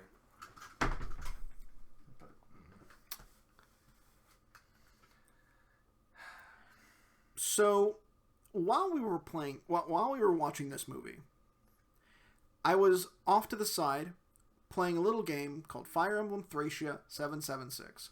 Oh, so you were in a bad mood when we saw this movie? Known as one of the hardest, most bullshit games in that series. And it does live up to that reputation. It is full of bullshit. And it was painful to play. This movie hurt worse. Because it combines some of the problems that I've had with previous movies, not necessarily in this series, but like, okay, for example, Shrek Forever After. It has a very shaky first act premise that makes it hard to connect with the second, like the rest of the movie. And its ending is just awful. It doesn't feel like... You know what this feels like? It feels like the person who wrote this movie didn't watch the first two movies. Or they did. They didn't understand the characters. And I know that's kind of a presumptuous thing to say that, oh, the writers didn't understand the characters like I did. But you have to understand the character you presented to us, Hiccup. In the first movie, he is clumsy, kind of an outcast because of his very empathetic, kind nature. He is also an incredibly intelligent person. He's very good with gadgets, and he is very good at planning and strategizing. things that aren't in this movie. Like, okay, he's empathetic, I guess. But it's like... I would say he is, because he's trying to get to a point where he's like, I'm willing to let my bro go to let him be happy. I just don't think that was at all a necessary decision that had to be made. And the way Astrid presents it to Hiccup, it just leaves a really bad taste in my mouth. Yeah. He's not... But he's also just not intelligent in this movie. No. He's so stupid in this movie. It's like, even the second movie, he had his moments of intelligence. Now, he had his idiocy, where his empathy was overcoming his logic. Because it's like, yeah, let's give the villain a big old hug. That's just not going to work here. It may have worked in the first movie, to some extent. They still had to put that alpha dragon in the ground, because it was a big asshole dragon. But... here, it's like you have completely lost your shit because this guy got into your home and, you know, like, you guys got into a fight and all that, and it's like, but it's just one guy. It's not even like with Drago, where it's like, oh, he has, like, this fucking army of dragons, you know, and he himself is this incredibly dangerous warrior, where it's like, Grummel or whatever the fuck his name is not a very physical threat, and he has 3 dragons that, yeah, they're vicious, they're a problem. You also have, like, 100 dragons, and while he is being hired by these other warlord dudes, you have proven that you can take on these kind of threats. And suddenly you just puss out and leave and put yourself in a worse position? Idiot. That is not at all something that Hiccup in the first 2 movies would do. Honestly, I'm not really going to say much more because you pretty much nailed it on the head. Nothing feels right. And the way it ends feels antithetical to the themes of the first movie. And the second movie as well. For me, it's not bottom of the fucking barrel because that's home. It's F tier for me, but it's bottom of the barrel for you. Let's move on to a movie that's not... It is, like, I just feel so empty. I'm sorry. What's the next movie? Abominable. It was fine. It was aggressively... It was serviceable.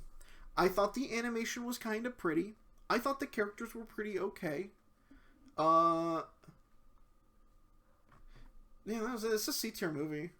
Maybe a B or two B tier because it's got pretty animation, but it's fine. I honestly, it's not something I can really talk a lot about. So, what I will hopefully this will give me some fucking happiness back after How to Train Your Dragon 3. All the parts of the movie dealing with Everest, which is their abominable snowman, I think is fine. I think it has a weird design, but it is still like a cute design. I think his interactions with the younger cousin, I can't remember his, I want to say it was like Pang, I thought were both actually really fun. It's like, yeah, excuse me, they are both just a couple of kids. I think Everest's nature bending ability is actually pretty fun, and some of the ways they use it are really fun. The very first scene of the movie is like Everest escaping like a facility. The next like 10 or so minutes after, where it is about Yi, this girl who has lost her dad, but her dad wanted to go on take the family on this big road trip around like Southeast Asia. And actually, wait, no. Would that be Southeast Asia? I'm not exactly sure. Anyway, like go on like a road trip around Asia. And she still wants to go on it. And so she is doing all these random odd jobs to make enough money so that she can pay for it and at least go herself and take these pictures of her dad so it's like he's there with her, and take the violin that used to be his that she plays, that she refuses to play for other people now because the memories are just too painful. That is my favorite part of the movie. And I was like, man, I just want the movie to be about this girl and her family and their It's like Lilo and Stitch. Yes, and like their emotional disconnect. Because this is so interesting and I'm so invested. So, what the movie is actually about is fine. It's not bad. But when the movie focuses on Yi and her connection with her dad, like how devastated she is when her violin breaks, or there's a scene, I think, when Pang is just like, yeah, so like, I know you don't really play it after what happened to your dad, but, you know, I don't remember him super well. You know, I was really young when he died, but I remember him being really cool, and I remember hearing how you used to play, and you were really good. I kind of miss that. Like, those really strong human moments, to me, makes it a B tier movie. It's the kind of thing that really puts it over the edge. Now, I do think overall it is fine. There's more parts of the movie that are okay than really good. But I feel like, for me, I really have to shout out those really good moments. Yeah, I think it's a C, B movie. We'll put it over here. Trolls 2, Trolls World Tour. Yeah. This movie, to me, is not quite as mean as the first movie. I do remember there being some parts, though, where I was like, okay, that feels about right. I don't remember them off the top of my head, but they were there. But I really like the art style, like you had said of the first movie. I think it's still really funny. I love the music.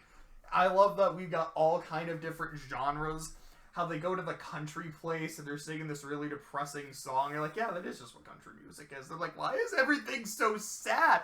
Oh, that's right. One of the mean-spirited jokes is when you see the cows going into the barbecue place and they're just coming out as burgers.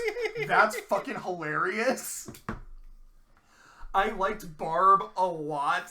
Just this rock and roll punk chick who's just having fun shooting lasers out of her guitar. I love that how one she's scene. conquering people with the power of rock. How she's like, wait, Poppy wants to be my best friend? How can she say we'll just be best friends after meeting each other? Doesn't she understand that being friends takes years of getting to know each other and understand the intricacies of another person? How can she be so insensitive? That was so funny to me. They have fucking Ozzy Osbourne as, like, her dad, and he, like, barely says anything because he's, like, this senile old troll in a wheelchair. It was like there was one point where he tries to, like, do the, like, the rocker sign, and he can, like, barely lift his fingers, and someone has to, like, assist him. I got some of, like, that's really mean and funny to me at the same time, and Poppy has this recurring arc about how she's just not listening to people, and she and Branch are having some miscommunication problems, and something you had brought up is how this movie is just the same plot as Frozen 2, except this movie's actually endearing and makes sense. And you're 100% accurate. I like it about as much as Trolls 1. There's some parts of this I like more, some parts of Trolls 1 I like more. I think it's still an A tier movie. Maybe it's an S tier. I think it's an A tier. Yeah, I would agree. I think that I like the world building they do here, where it's like, yeah, like there are different troll tribes and they all focus on different genres of music, and they all had like this magical harp that like symbolized their song. And then it was like, then you get like that late twist reveal that, oh no, it was the pop trolls who actually stole the harp and caused all this like chaos and stuff. And that's why everyone hates pop trolls. And it's like, I actually think that's kind of interesting. I like the designs of all of the different trolls, like the fact that the freaking like the K-pop ones are all glittery and shit. I like the punk rock trolls just being this hellish like Bowser's Castle fucking place with like lava and just being like really cool. I like the fact that it gave a lot more variety to the songs, because like the first movie was basically nothing but pop songs, and I feel like for me personally, when it comes to pop songs, it's a case-by-case basis. But it was like, okay, we're getting into other genres. We're making jokes about other genres too, and I really like that. Like with the country, like, why are they all so sad? I don't know. And yeah, like some of the songs are really, really good. I think the animation's a lot better in this one. And it really takes advantage of that art style that it's going with. It was just a really good movie. I think it's an A tier. I don't think it's S tier. I don't think it's a perfect movie, but it's like, damn, why is Trolls 1 and 2 good? Better than How to Train Your Dragon 2 and 3. Yeah, why are they have no business being as good as they are? It actually makes me weirdly look forward to Trolls 3, where I'm like, man, if they maintain that level of quality, it's gonna be good. Wow, what the fuck? It was so bizarre. One last thing I do want to say about Trolls 2 before we move forward is I really like the theme of the movie, which is you can like the shit you like, and you can like shit in other genres too, but you don't have to be a toxic asshole. You don't have to look down on people. You don't have to chase them out of your fandom. If people aren't being hurt, let people like what they like. And like what we're doing here, these are our opinions. If you love How to Train Your Dragon 3, you love How to Train Your Dragon 3. And I'm glad you do. It clearly did not do it for me. Home is a movie that didn't do it for me. It is a movie that didn't do it for Clay. If you love it, you love it. Be happy that you love it. Be happy that we have these differences of opinion. Maybe you don't like the first Kung Fu Panda like I do. Maybe you don't like Prince of Egypt the way I do.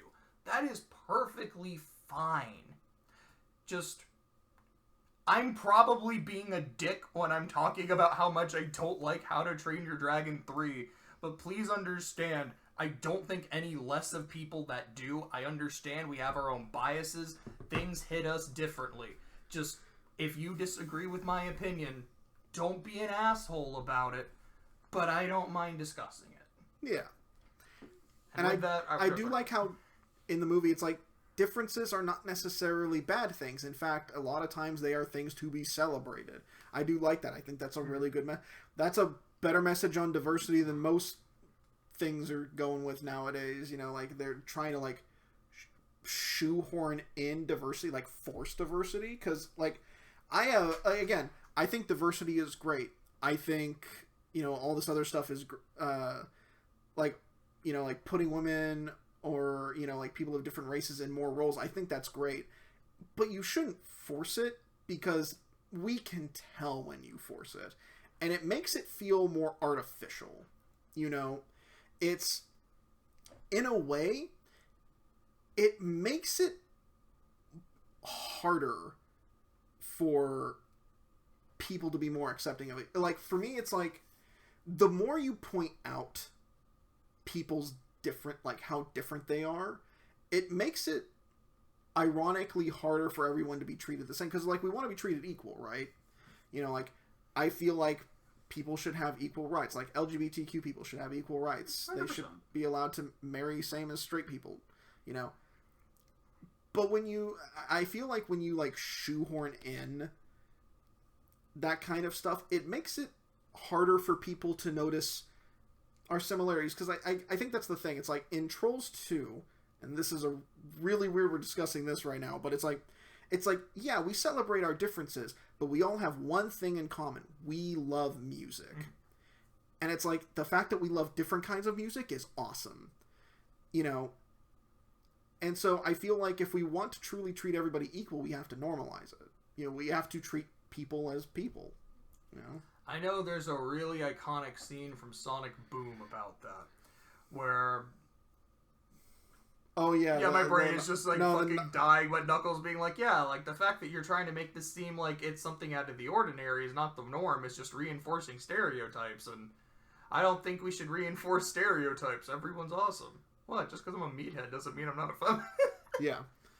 Okay. So, what's our next movie? Croods 2, baby. I found it far and away a better movie than the first one, and I thought the first movie was fine. I thought it was okay. Where did we put it again? We put it in C. No, oh yeah, there it is. Okay, we put it in C. I think this movie is far and away better because, okay, every character had an arc and a time to shine. I think the character chemistry works really well here. I liked the new characters just being these, like, really uptight, like, passive-aggressive as fuck neighbors. And I just really liked the family dynamics in this movie. Like, they really focus, like, in the first movie, it's like, yeah, we're a family, you know, ape together strong. Here, they really focus on family dynamics and getting along with people who are different than you, and I think it works really, really well. I loved the characterization for some of the people who didn't get a lot, like the wife. Like, Grug's wife, she was barely a character in the first movie. Like, she was just kind of there. The grandma was also kind of there. She was just there to say really funny lines, and she still is in this movie. She is purely the comic relief. But she is, like, way funnier in this movie. But it's like, I like how a lot more characters get more opportunities to shine and be funny and have development. I like it. I just really liked it. I thought the animation was better. I thought the creature designs were really creative. It looks beautiful. It was way funnier. Because I thought the first movie it had a couple of laughs. This movie was actually consistently pretty entertaining. All our needs will be met. I'm hungry in a minute.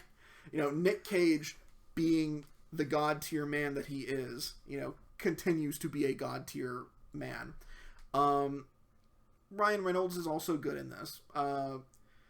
He is in a lot of DreamWorks movies now that I think about it. I think he's only in 3? That's still more than most people could say. It's one less than Jack Black. Oh, that's fair. Alec Baldwin's in 4.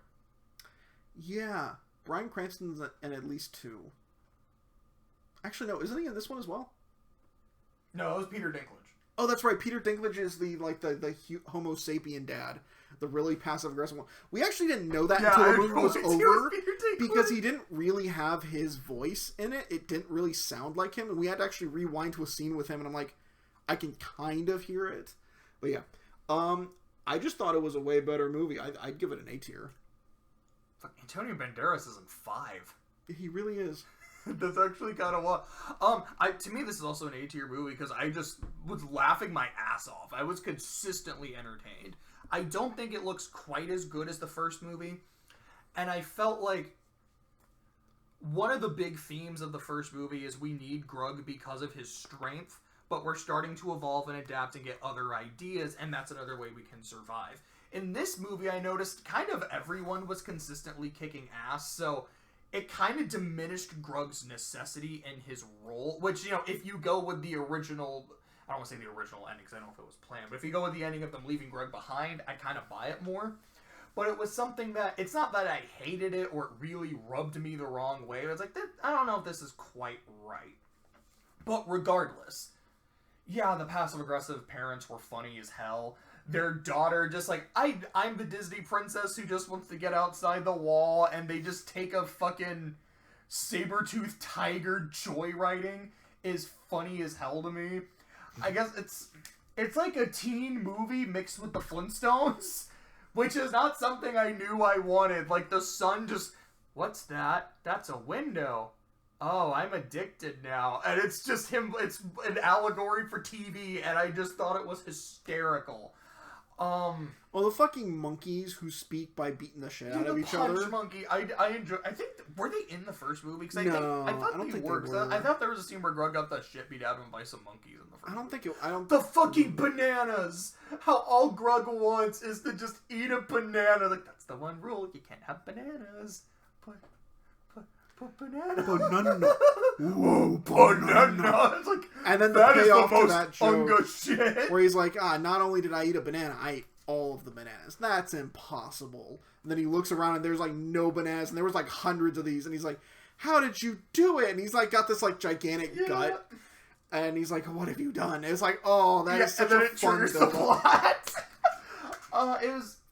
It is one of those movies where, can I remember a lot of specific jokes? No. But I remember having such a consistently good time, grinning ear to ear the entire time I was watching. I'm like, I feel like it is an A. It was just really fucking funny. Speaking of having a good time, let's talk about the Spirit sequel. I had such a good time watching this because it was a double feature with Boss Baby 2, and I wanted so bad for them both to be awful, but little did I know, Boss Baby 2 is really good. But Spirit Untamed was exactly what I wanted. It's ugly, because most of these movies look really good. I'm like, wow, this is just a very unappealing art style. It is a character who just consistently does things wrong, but never gets called out on it. Or like she gets called out on it, but she never gets punished for it. So there's never really a reason for her to improve. You have, hey, we're just a couple of kids, and there's no feasible way we should be able to take care of an entire gang of adults, but we're gonna do it anyways because it's a we kids have the power movie. of friendship. And like it's so aggressively a kids movie, and I just didn't like it, and I was so happy that I didn't like it, because while How to Train Your Dragon 3 I expected greatness from and got dog shit, I was expecting something boring and uninteresting, and I got it. And I was so happy to see it deliver. It's an F-tier movie, but in my heart, it's an S-tier movie for being exactly what I needed. You know, it's impressive. They made a worse movie than Spirit. They certainly did. Which, granted, there are 4 movies that are worse than Spirit so far. But this is Spirit 2, baby. This is the Spirit Untamed. This Although is all it takes is really just give him an apple a couple times and he'll fucking do Yeah, the remember laundry the for you. whole theme of the first movie where it's like he is this unbreakable horse who will never waver. He wants to get back to his pack, and no amount of like training or taming will ever actually quench his spirit. Yeah, it takes like a 5-minute montage for her to be able to ride on Spirit's back in this one. Oh, apparently it's his son and not actually him, and there's nothing in the movie to suggest that, but it's something I saw on the internet, so of course it must be accurate. Yeah. So this is a movie adaptation of the first season of a TV show, which apparently went on for 8 seasons. Because apparently the TV series is actually pretty well regarded. Like, apparently people liked it. And I don't know, maybe if I saw like a full season of this plot, I would actually like it. But no, it's an F-tier movie. This is garbage. It's just not fun to look at. These characters are annoying. There's like a scene where like a character is singing and I actually wanted to punch my monitor out. I mean, it's not even one of those things where it's like, it doesn't even matter the other characters are visibly groaning and reacting poorly to the song. It's like, no. Just because the other characters acknowledge that this is not funny or entertaining doesn't change the fact that it's not funny or entertaining. Now, there are ways that you can do that. Like, for example, the whole thing with Madagascar 3, where Maurice reacts with a big grin that King Julian is dead, because, like, very clearly at this point they know that King Julian is considered very annoying and not funny. And it's like that reaction is like all of us. That's funny. That little bit of self-awareness is funny. Or like Penguins of Madagascar when they're hearing the Afro Circus and I want to move, and they're like, yeah, this place, this joint sucks. Let's get out of here, boys. Boss Baby 2 actually has a really good joke like that, where he's telling his daughter the story, and she's like, yeah, you've already told this before, blah, blah, blah, blah, blah. It's really unbelievable. Yeah, well, I mean, the jokes in that story are really good, right? We'll get to that in a sec. The actual biggest surprise of the marathon. But anyways, yeah, it's an F-tier movie. It's just not good. It's not good. If I wanted to show my kid a horse movie, I'd show them Black Beauty. I don't know. Hidalgo.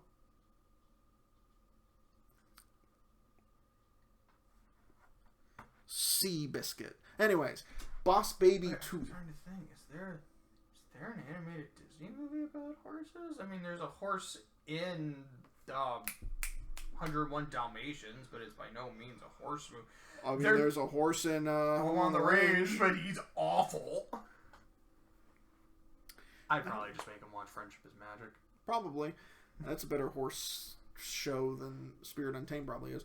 Anyway, so Boss Baby 2, the biggest surprise of this entire marathon.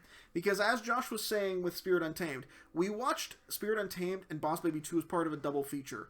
Because we were certain that this was going to be garbage. That we were going to suffer. Because in case you don't know, in our previous marathons, like with Disney, Pixar, if there are two movies back-to-back that are really poorly rated or have a really bad reputation, we make it a point to watch them back-to-back.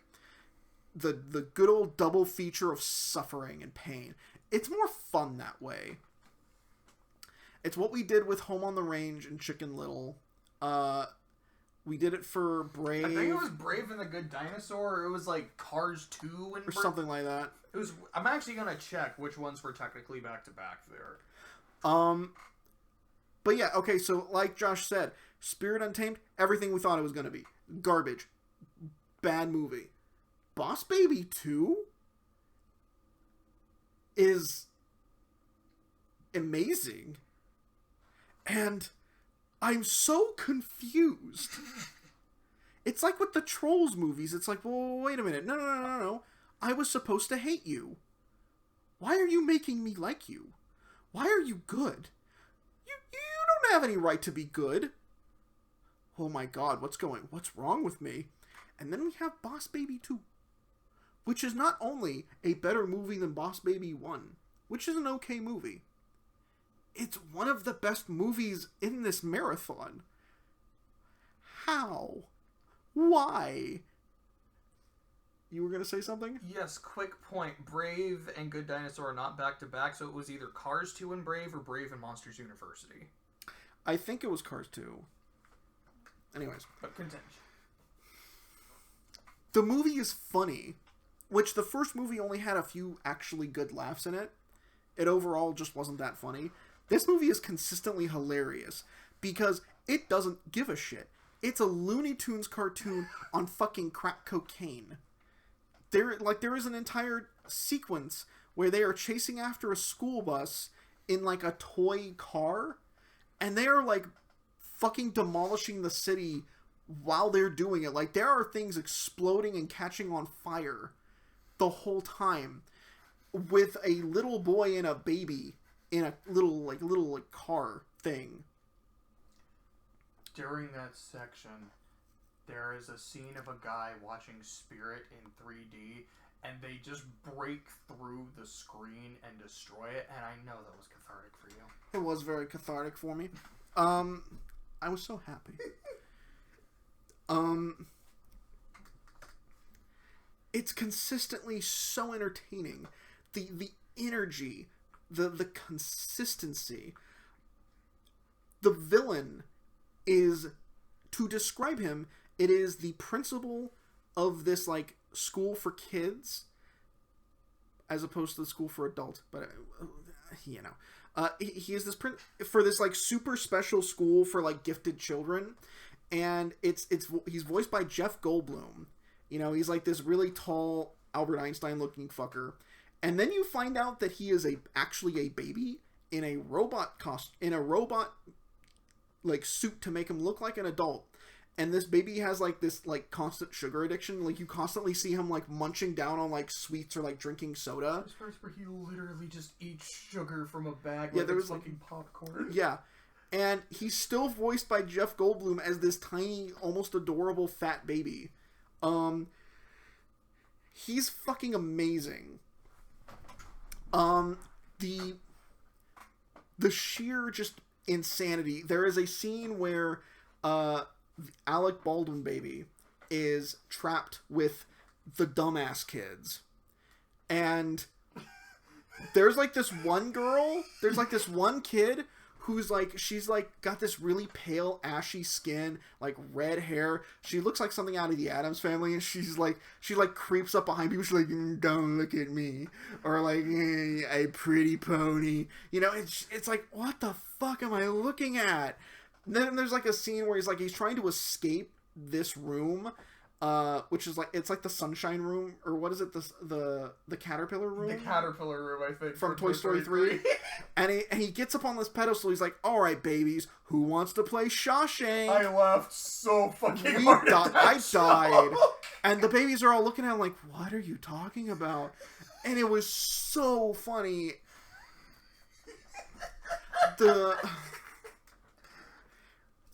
But that's not the reason why this movie is an S-tier movie, because to me it's actually an S-tier movie, weirdly enough. The reason why it's an S-tier movie is the heart it has. Because the thing is, I felt like in the first movie, the kind of like heart they were trying to go with like their relationship kind of fell flat in places, because it's like, no, these guys have been just kind of antagonistic towards each other the entire movie. I'm not super buying their relationship. Here, I 100% buy their relationship because they are brothers. They get along like cats and dogs, but they still love each other. It's the relationship between Tim and his kid. Because it's like, okay, in this movie, like, Tim and his brother, they've grown up, but then they have to get sent on a super secret mission. They got turned into kids and babies again. And it's like, he's struggling, like, at the beginning of the movie, he's struggling to really connect with his daughter, because the things that she used to love, his songs, his stories, all those things that they connected with don't work anymore. And he doesn't know what to do as a parent. He's like, am I a bad parent?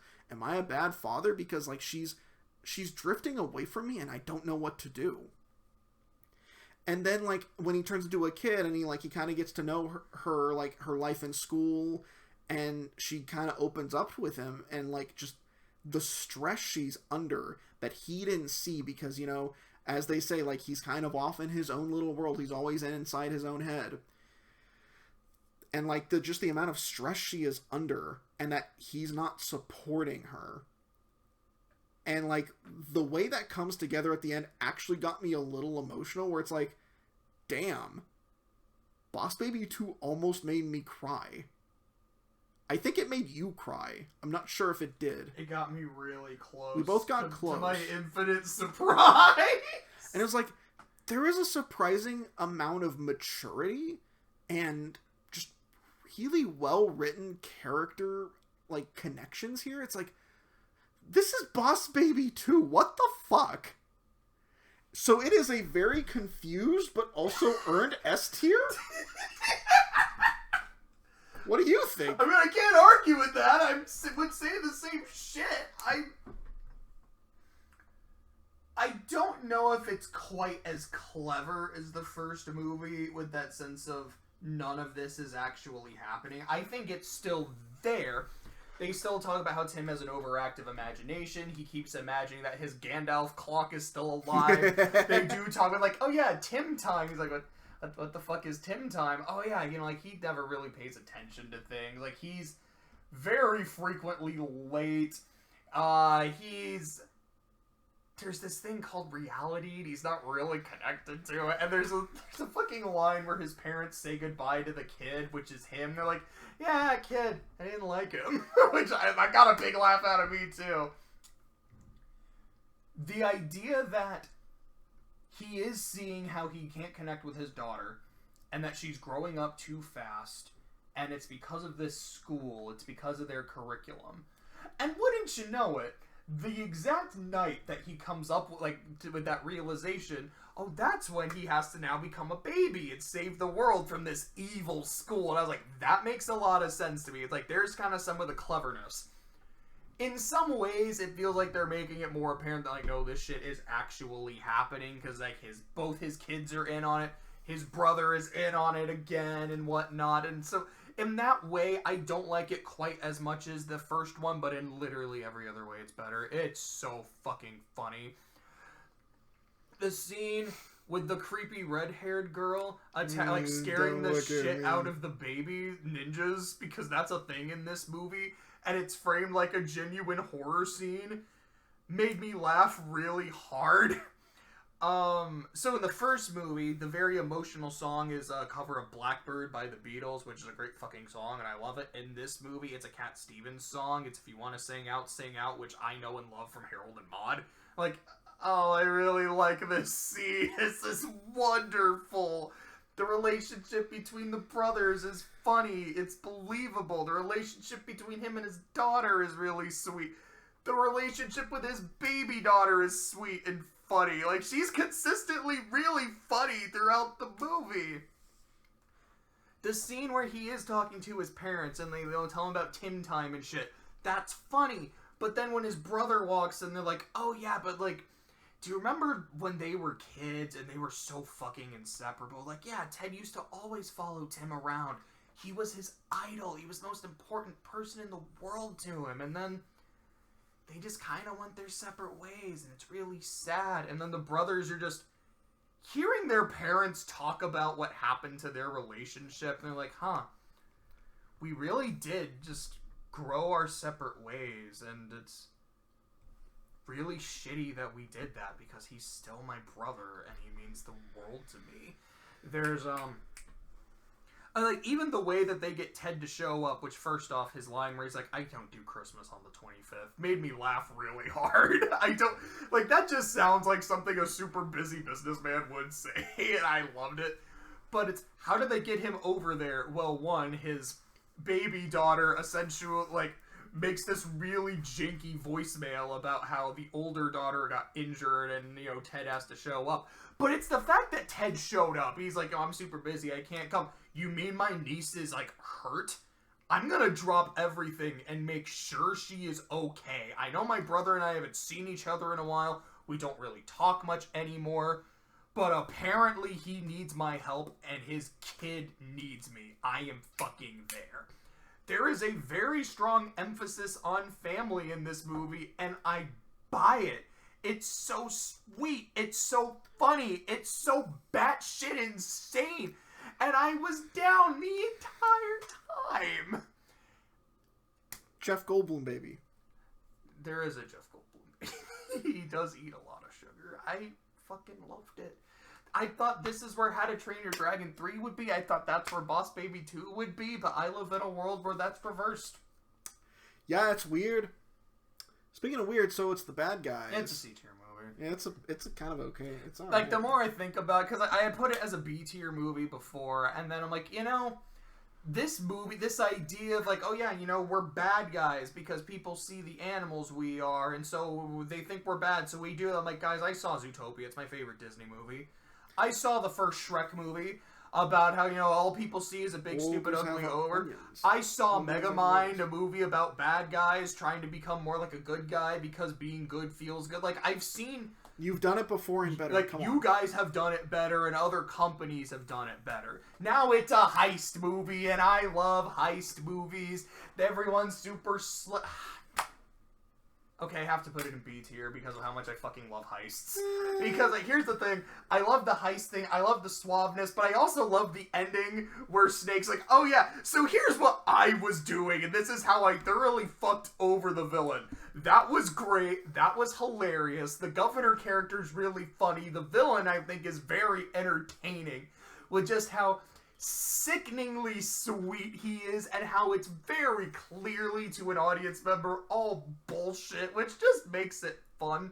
Now, the fart jokes are terrible. I think there's 3 of them. There's 3 of them, and they got less funny every time.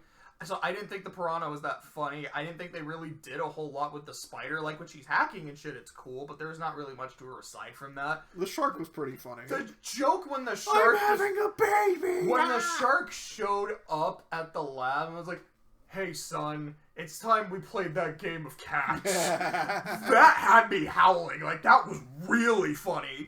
It's like, there's times when the movie is just kind of okay. Like, the opening is this whole homage to Pulp Fiction, which is not a reference those like the kids would get, but the parents would appreciate. And then it goes from like recreating the first scene of Pulp Fiction to just becoming GTA. It was a really fun scene. It is very energetic and really fun. And I really like the art stuff. Yes, it's like, it has a very Puss in Boots 2 style, which we'll talk about in a second. Spoiler alert, it's great! But like, I really like the movie at times, and the times when I don't, aside from the fart jokes, I'm very rarely like, wow, this is awful. It's just like, it's fine. But I feel like I like the heist elements enough to give it a B tier. Yeah, I feel like it does. And I feel like the animation. Yeah, I would agree. I feel like it does have. It has enough elements to elevate it to B tier, but it does have a few things holding it back, like the fart jokes. Some jokes just don't quite hit. But I do like most of these characters. I like the way they're written. I do really like the art style, and just this like, oh yeah, we're a bunch of assholes. We know it. We love it, and we're gonna heist the shit out of this diamond or whatever. And it's like, that's just really fun. And yeah, like the climax where it's like, it does that classic heist thing where it's like, it looks like they fucked up. It looks like everything's gonna go to shit. And then someone's like, we knew this was going to happen. So here's what we've been doing behind the scenes that the audience didn't know. And why we won. Keikaku. Yeah. I live for that shit in a heist. It reminds me like, when, I was running a Pathfinder group, and last year they ran a heist on like this nobleman's mansion, and you guys spent like a week or two planning this out before we actually executed it. It even got to a point where it was like, while they were planning it in game, they would frequently tell me I had to leave because they didn't want me knowing what they were planning. And yeah, when the actual heist went off, it was so beautifully done. Like, I was so happy. I didn't care I was getting my ass kicked. You guys were doing so great. I loved it. I love heists. That's why I'm currently reading The Final Empire by Brandon Sanderson, which is a big fantasy heist book, and I'm loving it so far. But anyways, I think it's a B-tier movie. It's above average. It's got some good things. We have reached the end, sir. I think we've reached the end, you and I. I've enjoyed the chase. Puss in Boots: The Last Wish. So, just put it in the double S. It goes there by default. It goes there by default. So I remember I took you to see the movie. What was it, like late December? No, it was in January. It was in January? Because it was this year. So we went to go see it because I was starting to hear some good things about it. I'm like, you know what? I haven't been to a movie in a while. I want to see this. And we are doing the marathon. Let's go ahead and watch this ahead of time. I remember specifically what happened because, like, we both kept hearing about how good it was. I went on Wikipedia. I was like, all right, so what is this movie? What's the basic thing about this movie? Let me get the cast list. Goldilocks, the head of the Three Bears crime syndicate. Okay, Claire, we watching this movie tonight or tomorrow? This sounds so fucking bonkers. I have to see this movie. And then we went to watch it, and I distinctly remember when we left the movie theater and we got in the car, and we just started laughing. Just sheer joyful laughter, where we were just so happy. I don't remember the last time I went to a movie and just felt so happy. You clearly didn't see Cocaine Bear. I did not see Cocaine Bear, but it was like, I was so happy. I went and saw that son of a bitch 2 more times because we watched it one time with me and Josh. Second time I took my mom to go see it, and then the third time we took Jose to go see it. And then we watched it a 4th time for the marathon at the DVD copy that, of course, I bought, which I just don't do that with movies. I don't buy DVD copies of anything. I bought it for this because it deserves it. Because this movie is not just an S-tier movie. It is, by default, a double S movie. It is perfection. The characters are so well written. It's so intelligently written.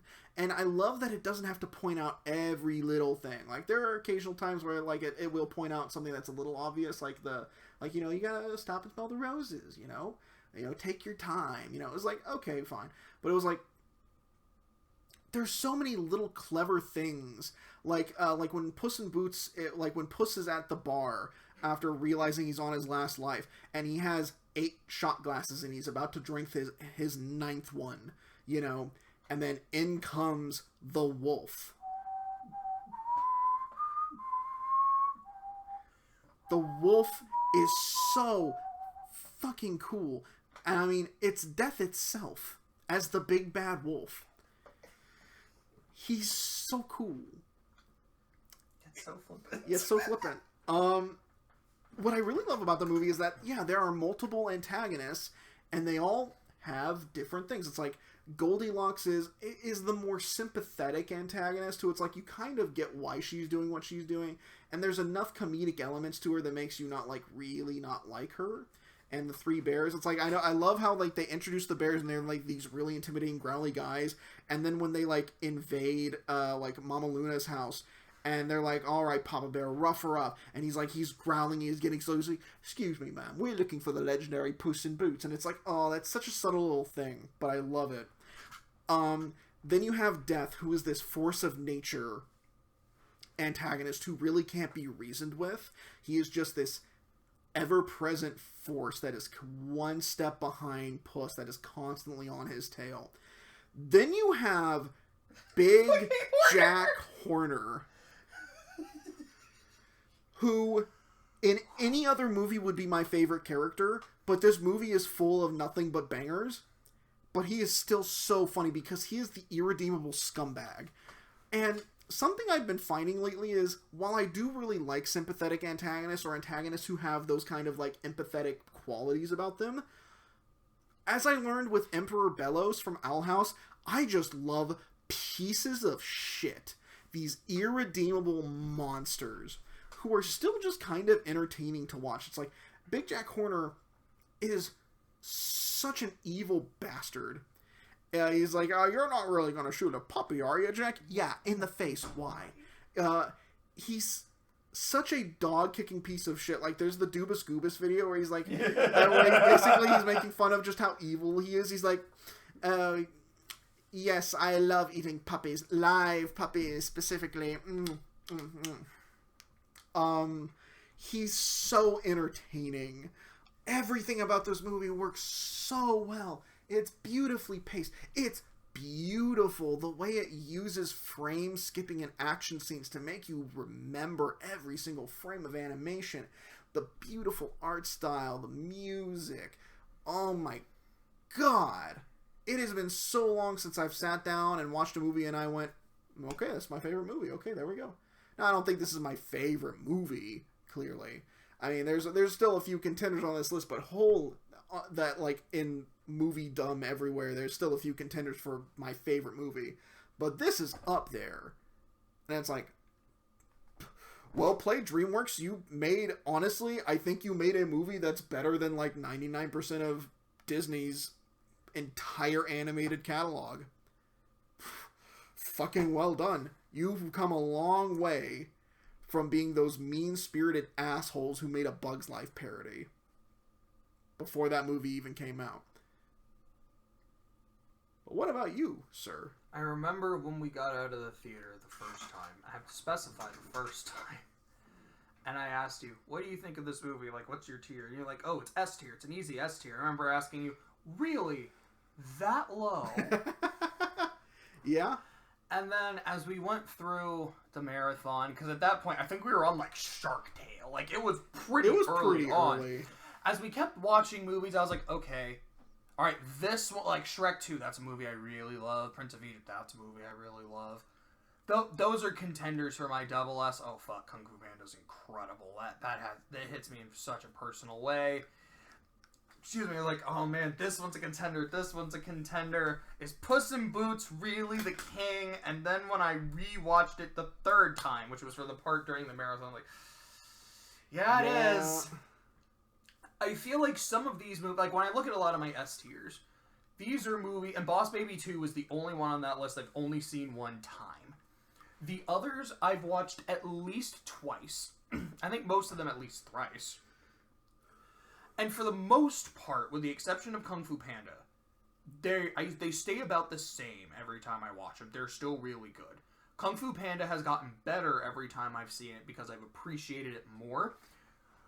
But it's not that, like, I'm noticing things in the movie that I didn't see before. It's more just, oh, I think I kind of get it now. Puss in Boots 2 is the movie that gets better because you notice all those little details. For example, when Puss fights the giant, you see Death in the scene, in the corner, just watching him. So when Death tells him, I've been there for every single one. Or what he also is like, I've been frivolous end. I've been, can I get your autograph? I've been following you a long time. Makes a lot of sense. Like, yeah, they did their work. He's there. Or Puss in Boots laughs in the face of Death, and you see his claw just kind of tense up a little bit as he pulls it away. Like, yeah. And I think right after he's like, so I've heard. Like, I went into the movie knowing that he was Death. It was something I had spoiled for me. I'm like, I can appreciate what they're doing with his dialogue. I just love that line of, everyone says they'll be the one to defeat me, but no one's escaped me yet. And he almost sounds so bored when he says it. Like, yeah, I know you talk so much shit. I am excited to kill you because, oh boy, like, every time he meets Puss, he's so fucking happy. But in that one line, it almost betrays that, like, I kind of wish you would be a threat. But I know you won't be.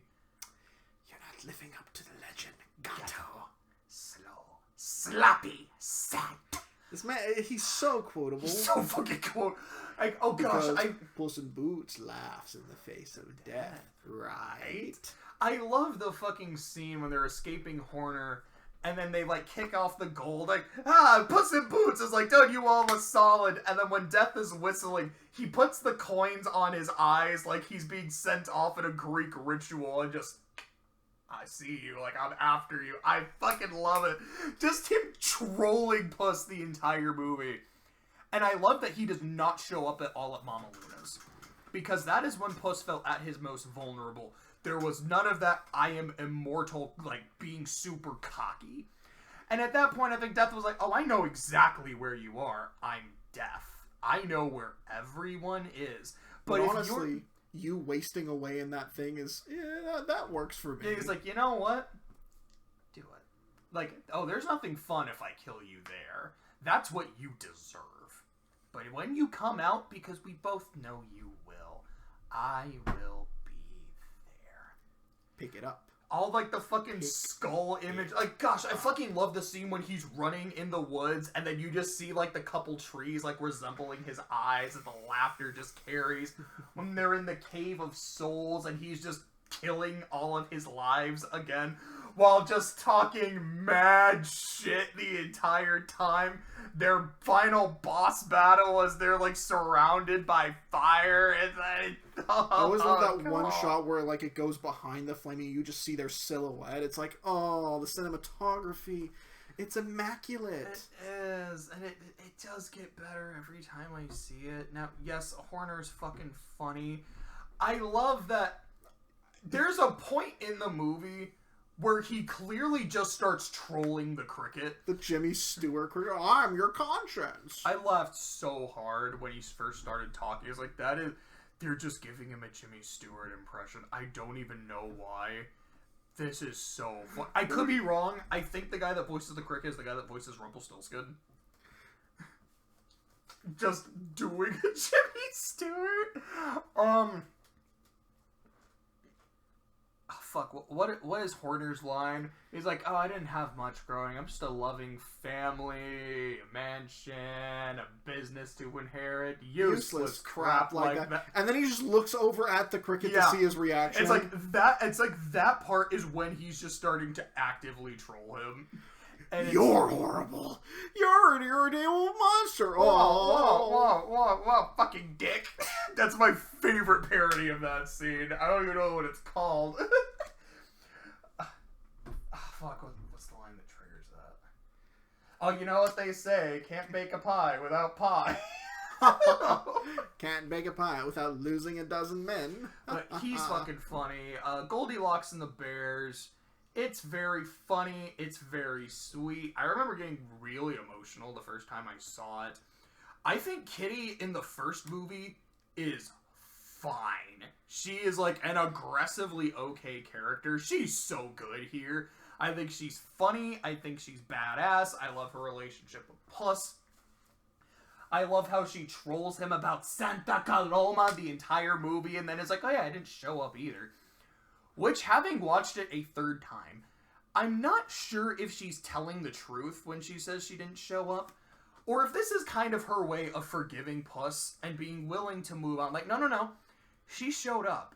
Puss broke her fucking heart, and that's why she desperately wants someone she can trust, because she thought she found it and she lost it.